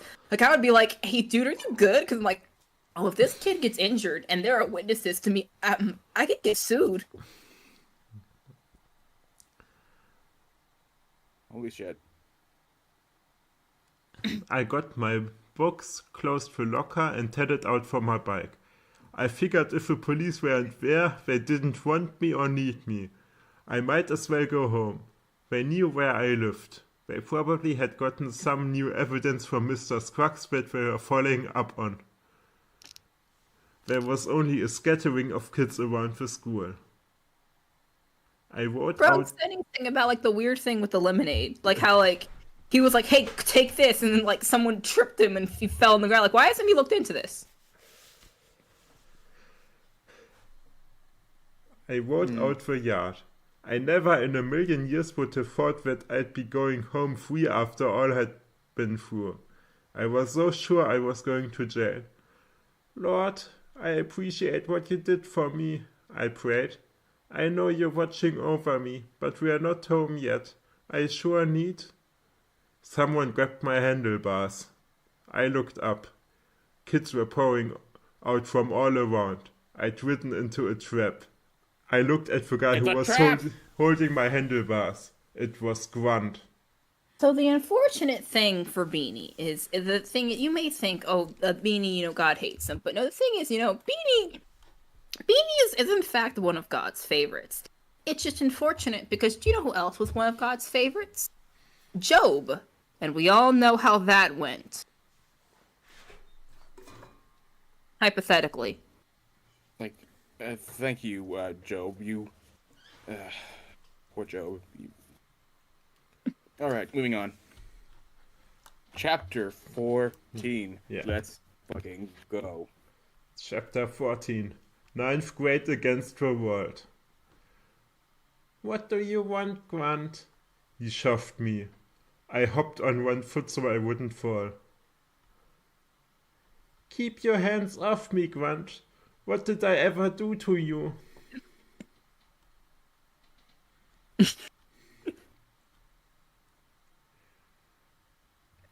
Oh, sorry, whatever did you... You touch my girls, you touch me. Hey, get this guy! Mods, crush his skull. Thank you. Yeah, this is the super admin coming in. One shouted at the 100 kids, at least it seemed like 100, that were all around us. He gave me another shove, a hard one, and I went over. I was all tangled up in my bike. I looked up and saw him reaching for me. But before that claw got to me, a fist hit Grunt in the nose. The fight was on. Holy shit! This is an actual fucking war happening now. I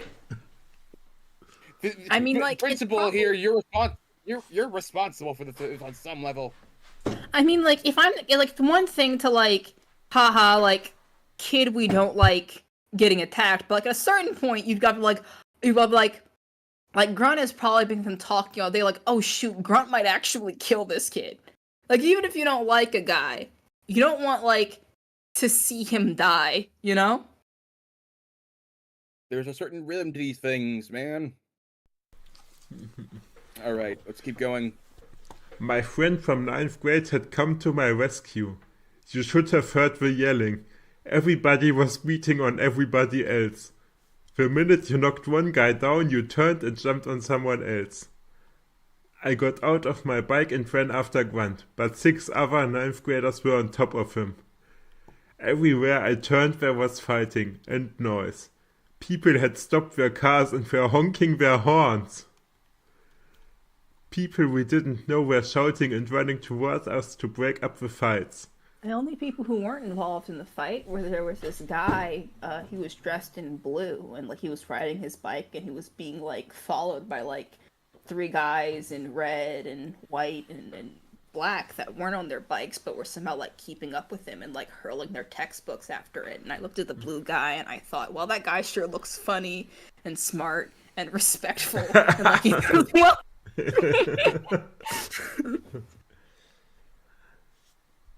We thought we had gone down for the count, but he rolled over and broke loose.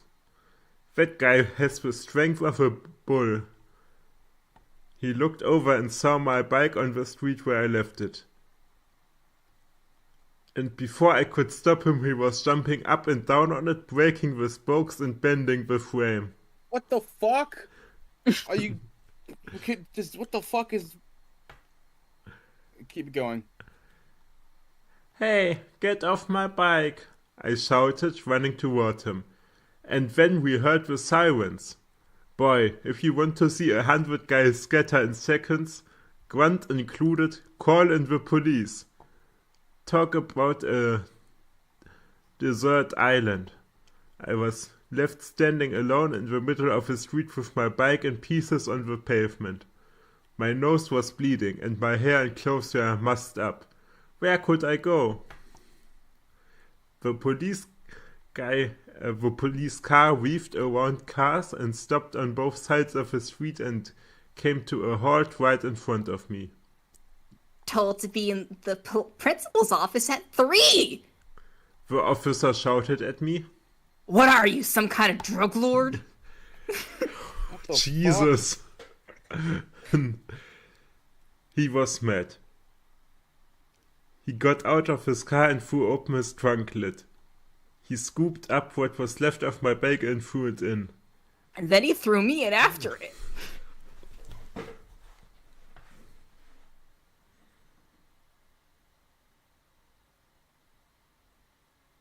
Get in the... sorry, what's... Oh. Who's next? I thought you were... Get in the car. I got... You think you can fight in the streets anytime you want, stop traffic, cause a ruckus? You think you can do what you want where the law's concerned? You think you're above the law? You're not a cop. Well, do you? Answer me. No, sir. What could I say? I didn't remember that they told me to come to the office when school was out.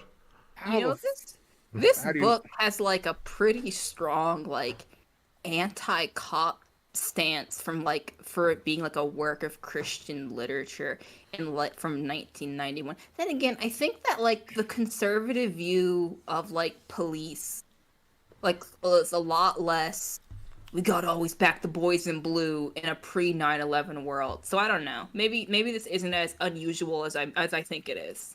Well, then I was also about to say, how the fuck do you not remember? Then I remembered, oh, he got the shit kicked out of him. Might have caused might have caused a concussion or some shit. That might actually be the case. I think the cops know. I'm reading this next time. The cops see the way he looks. They don't care.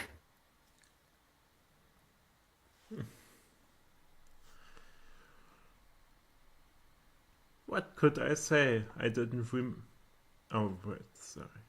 No. I wiped my nose on my arm. I guess I looked helpless. He reached into his gloves compartment and got out a box of tissues. Wipe that arm off and don't you dare get it on the upholstery. Oh, fuck you, A-cab. I wiped off the blood. I feel like a trash collector. Any kid who would poison the girls in his school just to get them to win is trash. Yes, I said, even trash is too good a word. I was talking about you. Not me, I said. I didn't poison those girls. Yeah, well, you can tell that to the judge. Oh boy, at this point, the cops are like, we don't know for sure he did it, but he's got to have done it because if he didn't do it, bro, we are in so much trouble. He was driving me back to school. He parked in front in the no parking spot and we got out.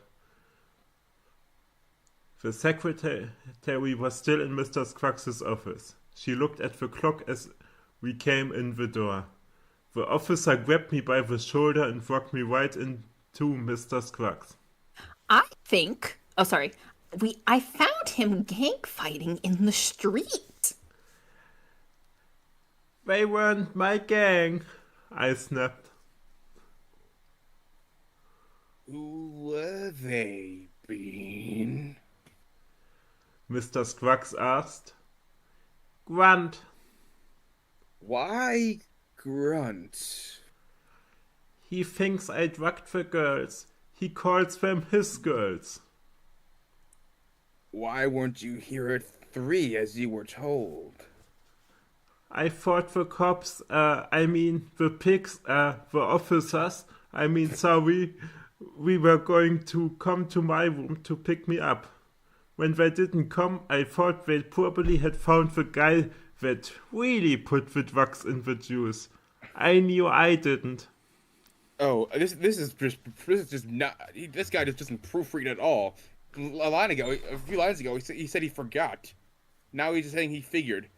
I mean, yeah, like I don't know. It's not even. It's just that's just bad writing. I mean, it could be like I don't know, it could be like a Beanie misspeaking. I mean, you got to keep in mind, dude has a super concussion. Hell yeah, that's correct. Mr. Scruggs pointed to the 3 red capsules that were still on his desk. I never saw those before in my life, I said. Somebody just stuck them through the air slits in my locker door. Be fair, I wouldn't know what those things are called either. Yeah, tell me, but he refers to them as like air slits because he's been stuck in his locker before, and if it weren't for those, he would have suffocated. Ouch. Did you know anyone who got slammed in like a locker? Because the lockers in my high school were like too small to do that. And Yep. while like Same someone here. I knew did get stuck in a locker in middle school, it was like she had gotten inside the locker to have the person like shut her inside just see what would happen.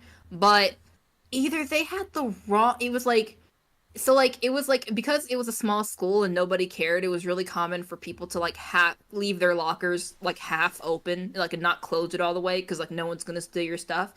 And either she stepped into the wrong locker. Like she meant to step in, it was like because it was at the end of the school year when all the lockers are emptied out, and she meant to step in her locker where she knew the combination, but instead she stepped in like her locker neighbor's locker. Ouch. So we had to get the person who keeps all. We had to I don't remember if they found the person whose locker it belonged to, or they like asked the teacher, but it was one of those. I see. Anyways, let's keep going. The policeman said. Well, were they in a nice, neat little row in my locker like they are now, or were they scattered inside like they would have been if someone flipped them through the slits? Answer me that. Lieutenant? I don't. Without an attorney present. They were scattered in his locker on top of his things. Well, if I were using drugs on someone, I would have made sure they were out of sight as I could get them. As out of sight as I could get them. Wouldn't I? Wouldn't you? The officer rubbed his chin. Yeah, I do make sure to hide my drugs pretty good. And besides, how come you didn't ask me if I made the lemonade? I didn't make it at all. I didn't even see it until Eddie and his friends brought it into the gym. How come you don't go after the ladies in the cafeteria? How come you don't go after Eddie? How come you don't go after his friends? I'm not even sure there are students here. I've never seen them before. Why don't I'm sorry? Yeah, just some fucking randos can just waltz in. I mean, schools in a pre-Columbine, world, it used to be a lot easier. Just like waltz into a school, they didn't care. Yeah. Why don't you go after Grant? Go after Miss Stumpf. Go after Kimberly King. Now, why are you throwing Kimberly under the bus? She let this happen. She let this happen. I mean, she also tried to hide him from the guy who's I feel like even if I think you do a crime, if you hide me from someone who's attempting to murder me, I'm at the very least not going to throw you under the bus until I'm 100% sure you actually tried to frame me. There's a ton of people who could have done it. Why just pick on me? And how do you know the lemonade has anything to do with it? It could be something else. You don't know. Emotional manipulation, gaslighting. Does he have a point? The officer asked Mr. Scruggs. I told you this boy thinks. He's got some very real points. Okay, fuck you, principal. You let this happen. You let him feel like the worst feeling of his life today. This is just for your sick kicks. Kim and Mr. Scruggs are very similar characters in how they feel about Bean. Kim is sort of she is apathetic towards. She does not want Bean to die, because if Bean were to die, she would lose a very real source of entertainment, because it's 1991 and TikTok doesn't exist yet. So Bean is the most entertaining thing he has, and she will actively set him up for failure because it's funny, but nothing he can't walk away from. Meanwhile, Mr. Scruggs feels a similar way towards Bean as Kim does. In the case, he's a source of amusement, and this is especially fun because he's an authority figure. He can actively tell Bean to do things that he knows will not in his best interest. But the difference between Scruggs and Kim is Kim on some level cares about Beanie, and maybe it's just a simple fact of there's no one else in the school that she could work the way that she can work him, Meanwhile, Mr. Scruggs, there are 1,000,001 kind of there are dozens of kiss up freshmen and sophomores and juniors and seniors. There's a bunch. They're a dime of dozen. Bean is amusing, but he is expendable.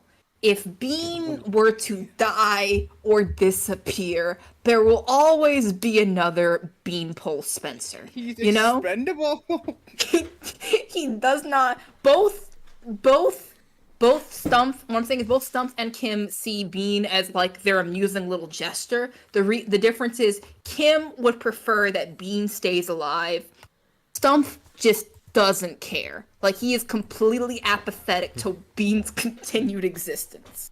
And on some level, Bean is aware of this.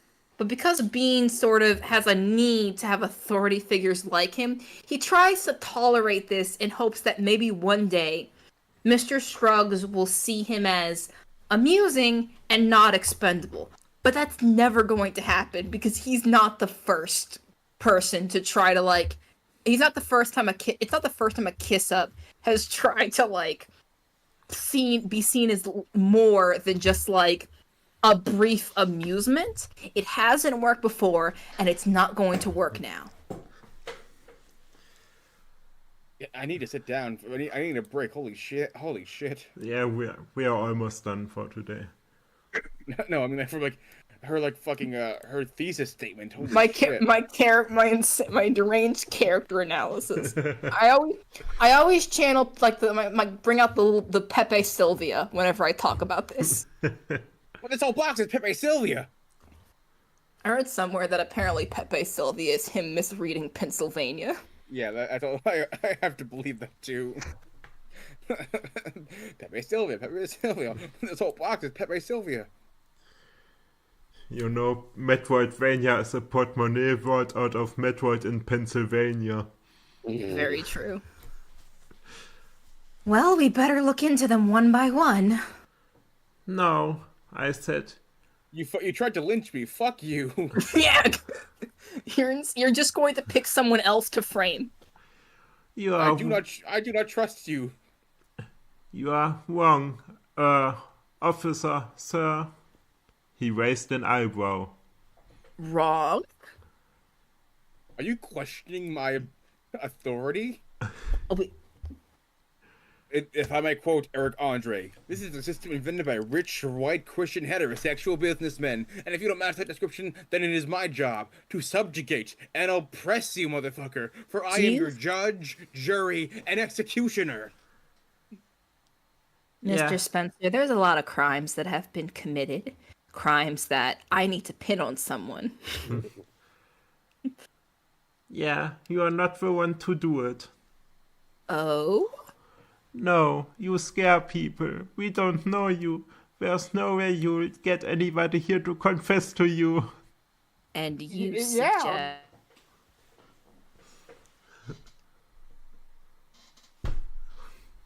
I looked at Mr. Scruggs and then at the officer. Let me do it. I'm just 9th grade. Nobody's afraid of me. I mean, I don't think that you being in 9th grade is the reason why nobody's afraid of you. It's because of everything about you as a person. He's right. Mr. Scruggs said. And he's already proven he thinks. I'd say give him a week and let him solve this. Just a kid. Can't we arrest him? But I wanted to kill a kid today. There'll be plenty of kids for you to kill later. Don't worry. CKD. Bean's lucky he's white. A shade darker than the cops would have just shot him there. Oh, they would have powdered him. What you say? Bean, What you say, Sly? you see this? This is my body cam. Oh, I turned it off by accident. They would have seen Grunt.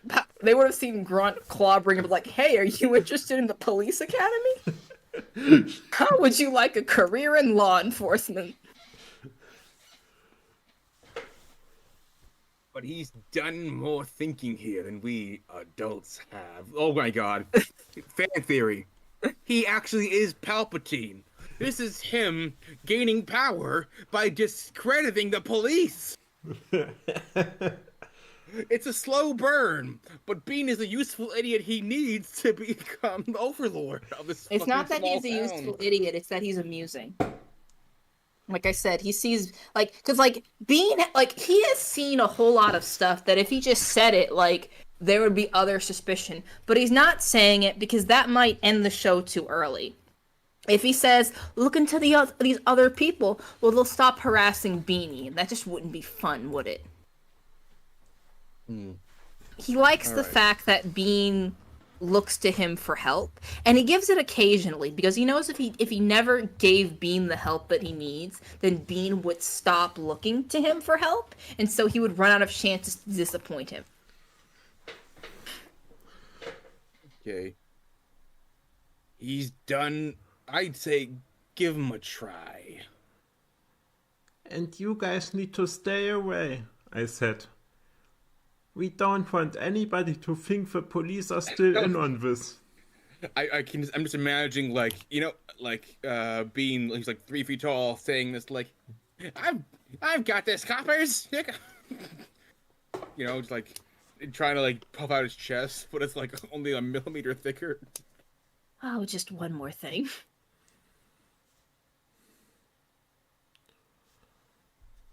Okay, Well, I'll have to talk to the captain about this. want me to call him? I'm so excited to see this happen, guys. Mr. Scruggs reached for the phone. I stood up. Do you need me anymore? I've got a lot of work to do if I'm going to crack this case. Lieutenant, he's just Emperor Palpatine's just so happy he's ready to see this go further. So on the one hand, Joel Mole is a lieutenant, but on the other hand, in Night Watcher, Beanie meets Joel Mole for the first time. So while the rank matches, I don't think this is Joel Mole. Makes sense. See, this proves even further they didn't have squad on Bean, because like if they actually had like, I mean, we know they did, but like this shows that they know they didn't, because if they actually had any dirt on Bean, there's no way they would let him like lead this investigation. Or maybe the cop just got confused because like he's under like he was like, oh, you want to investigate yourself and find no fault. Like I'm familiar with that. I wasn't aware civilians had that option. Okay. Mr. Scruggs asked. This is 100% that's in the town that would let Airbud play basketball. Oh, absolutely. Thank you, CKD. He nodded and struck out his hand to me. Keep us informed. Count on it, sir, I said. And should you fail, you will never see the light of day again. Say goodbye. I will find the deepest pit that I can, dig deeper, and cast you into it. And boy, Good luck. it was like breathing fresh air for the first time when I walked out of there.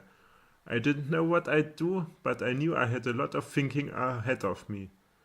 Something told me I already knew everything I need to know. I remember that the officer had my bike in his trunk. So I sat on the fender of a police car and waited for him. Are they taking you to jail? Kim's voice jolted me out of my thoughts. Oh, this cop has my bike in his trunk, and I'm waiting for him to let me have it. I thought they were taking you to jail. Oh, they were, but they decided not to. Not enough evidence. How come he's here? Oh, he broke up a big fight I was in. Grant got all his guys to lay for me. 9th grade turned out and punched his nose. Huh. Break his nose, then he'll go back to looking Jewish. Wait, Jewish? I forgot. It's an actual line from my reading ahead.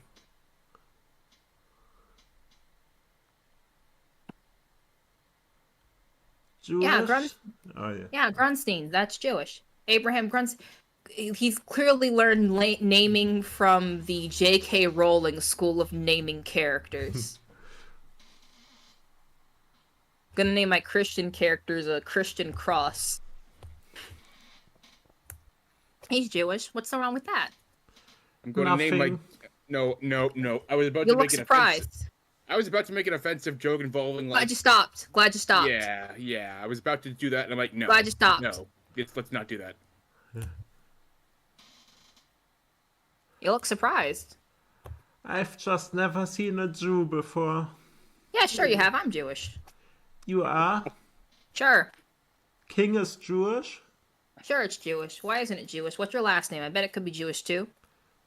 Spencer. No, I don't know any Spencer Jews. I didn't know your name was Spencer. What's your real first name? Billy. She laughed again. again. I never would have thought you'd have a name like Billy, but I like Beans. So what do the police think about Liz and Tina? Wait, hang on. Beanie doesn't know any Jewish guys. What about Jesus? You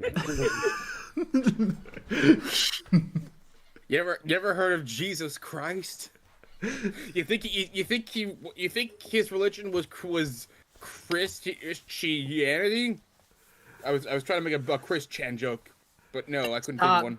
I mean, doesn't Christian currently believe that they're Jesus Christ? I don't keep up with the lore. I try not to learn anything new about them. Yeah, yes, he does. Or she does. I don't know what their gender is. Everything I learned about Christian, I learned against my will. That's all I'm going to say. Well, that's a normal reaction, honestly.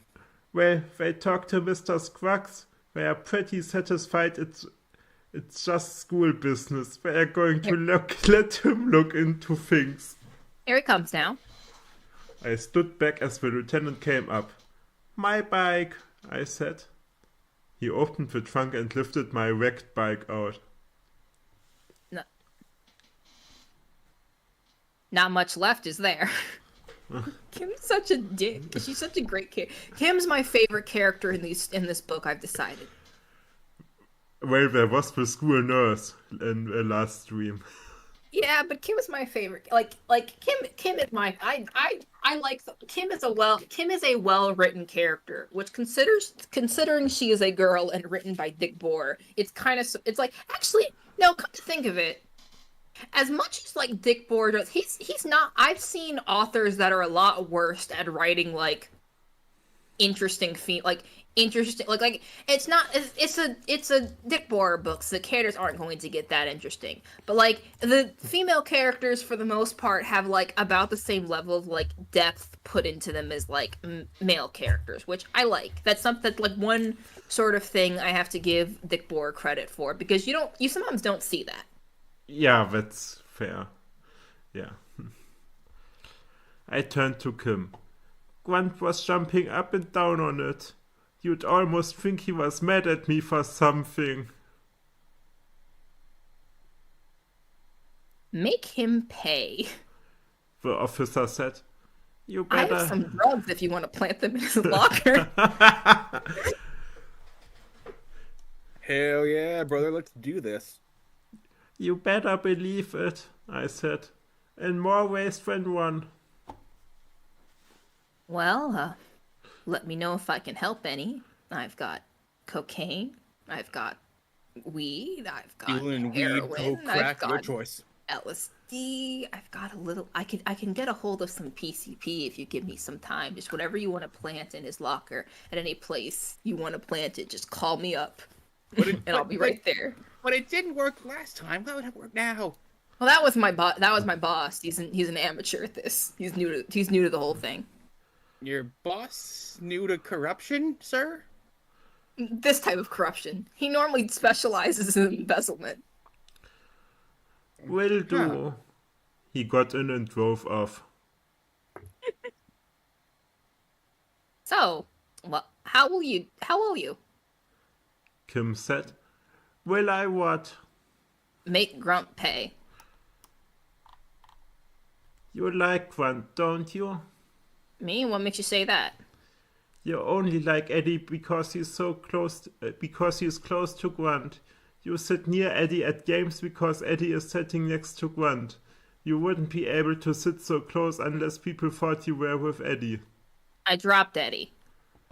Why? Because Eddie isn't Jewish? Or are you afraid of Eddie? Or both? You think you're so smart, but you're just a creep. Okay, now you're lying.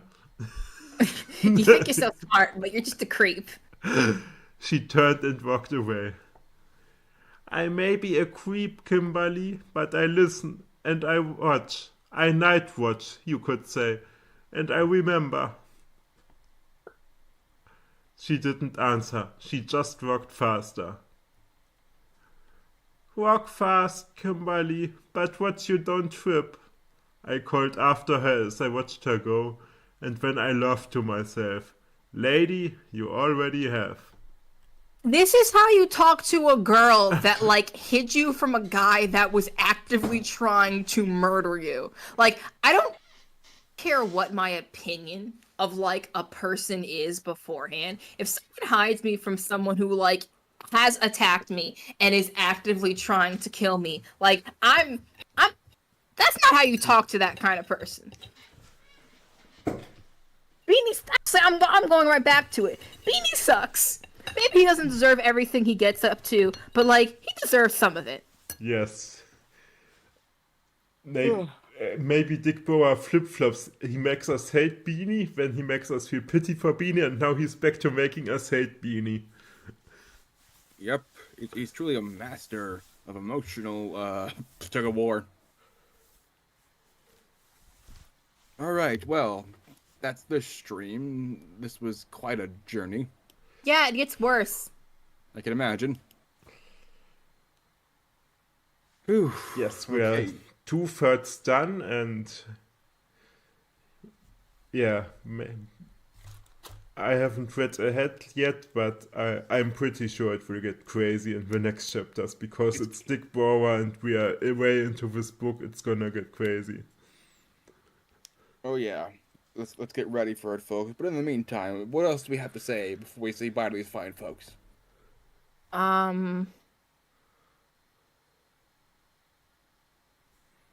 We have a Tumblr and a Discord linked below. Also a request form where you can request bad media. We cover mostly fan fiction, but original fiction and WikiHow and movies that will not result in a copyright strike are also fine. Yep. Let's see. Oh, I got something. If you guys want to see like a show that has like actually like likable police work, you should watch Columbo. In fact, you should just watch Columbo. We should have watched Columbo instead of doing this. We should just watch Columbo. Like no streaming, just Columbo. It's Columbo. Yeah. Okay, good to know. Evil Columbo be like, oh, no more things.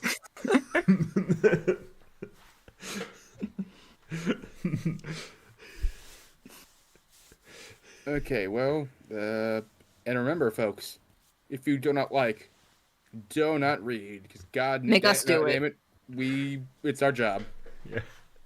Bye. Bye.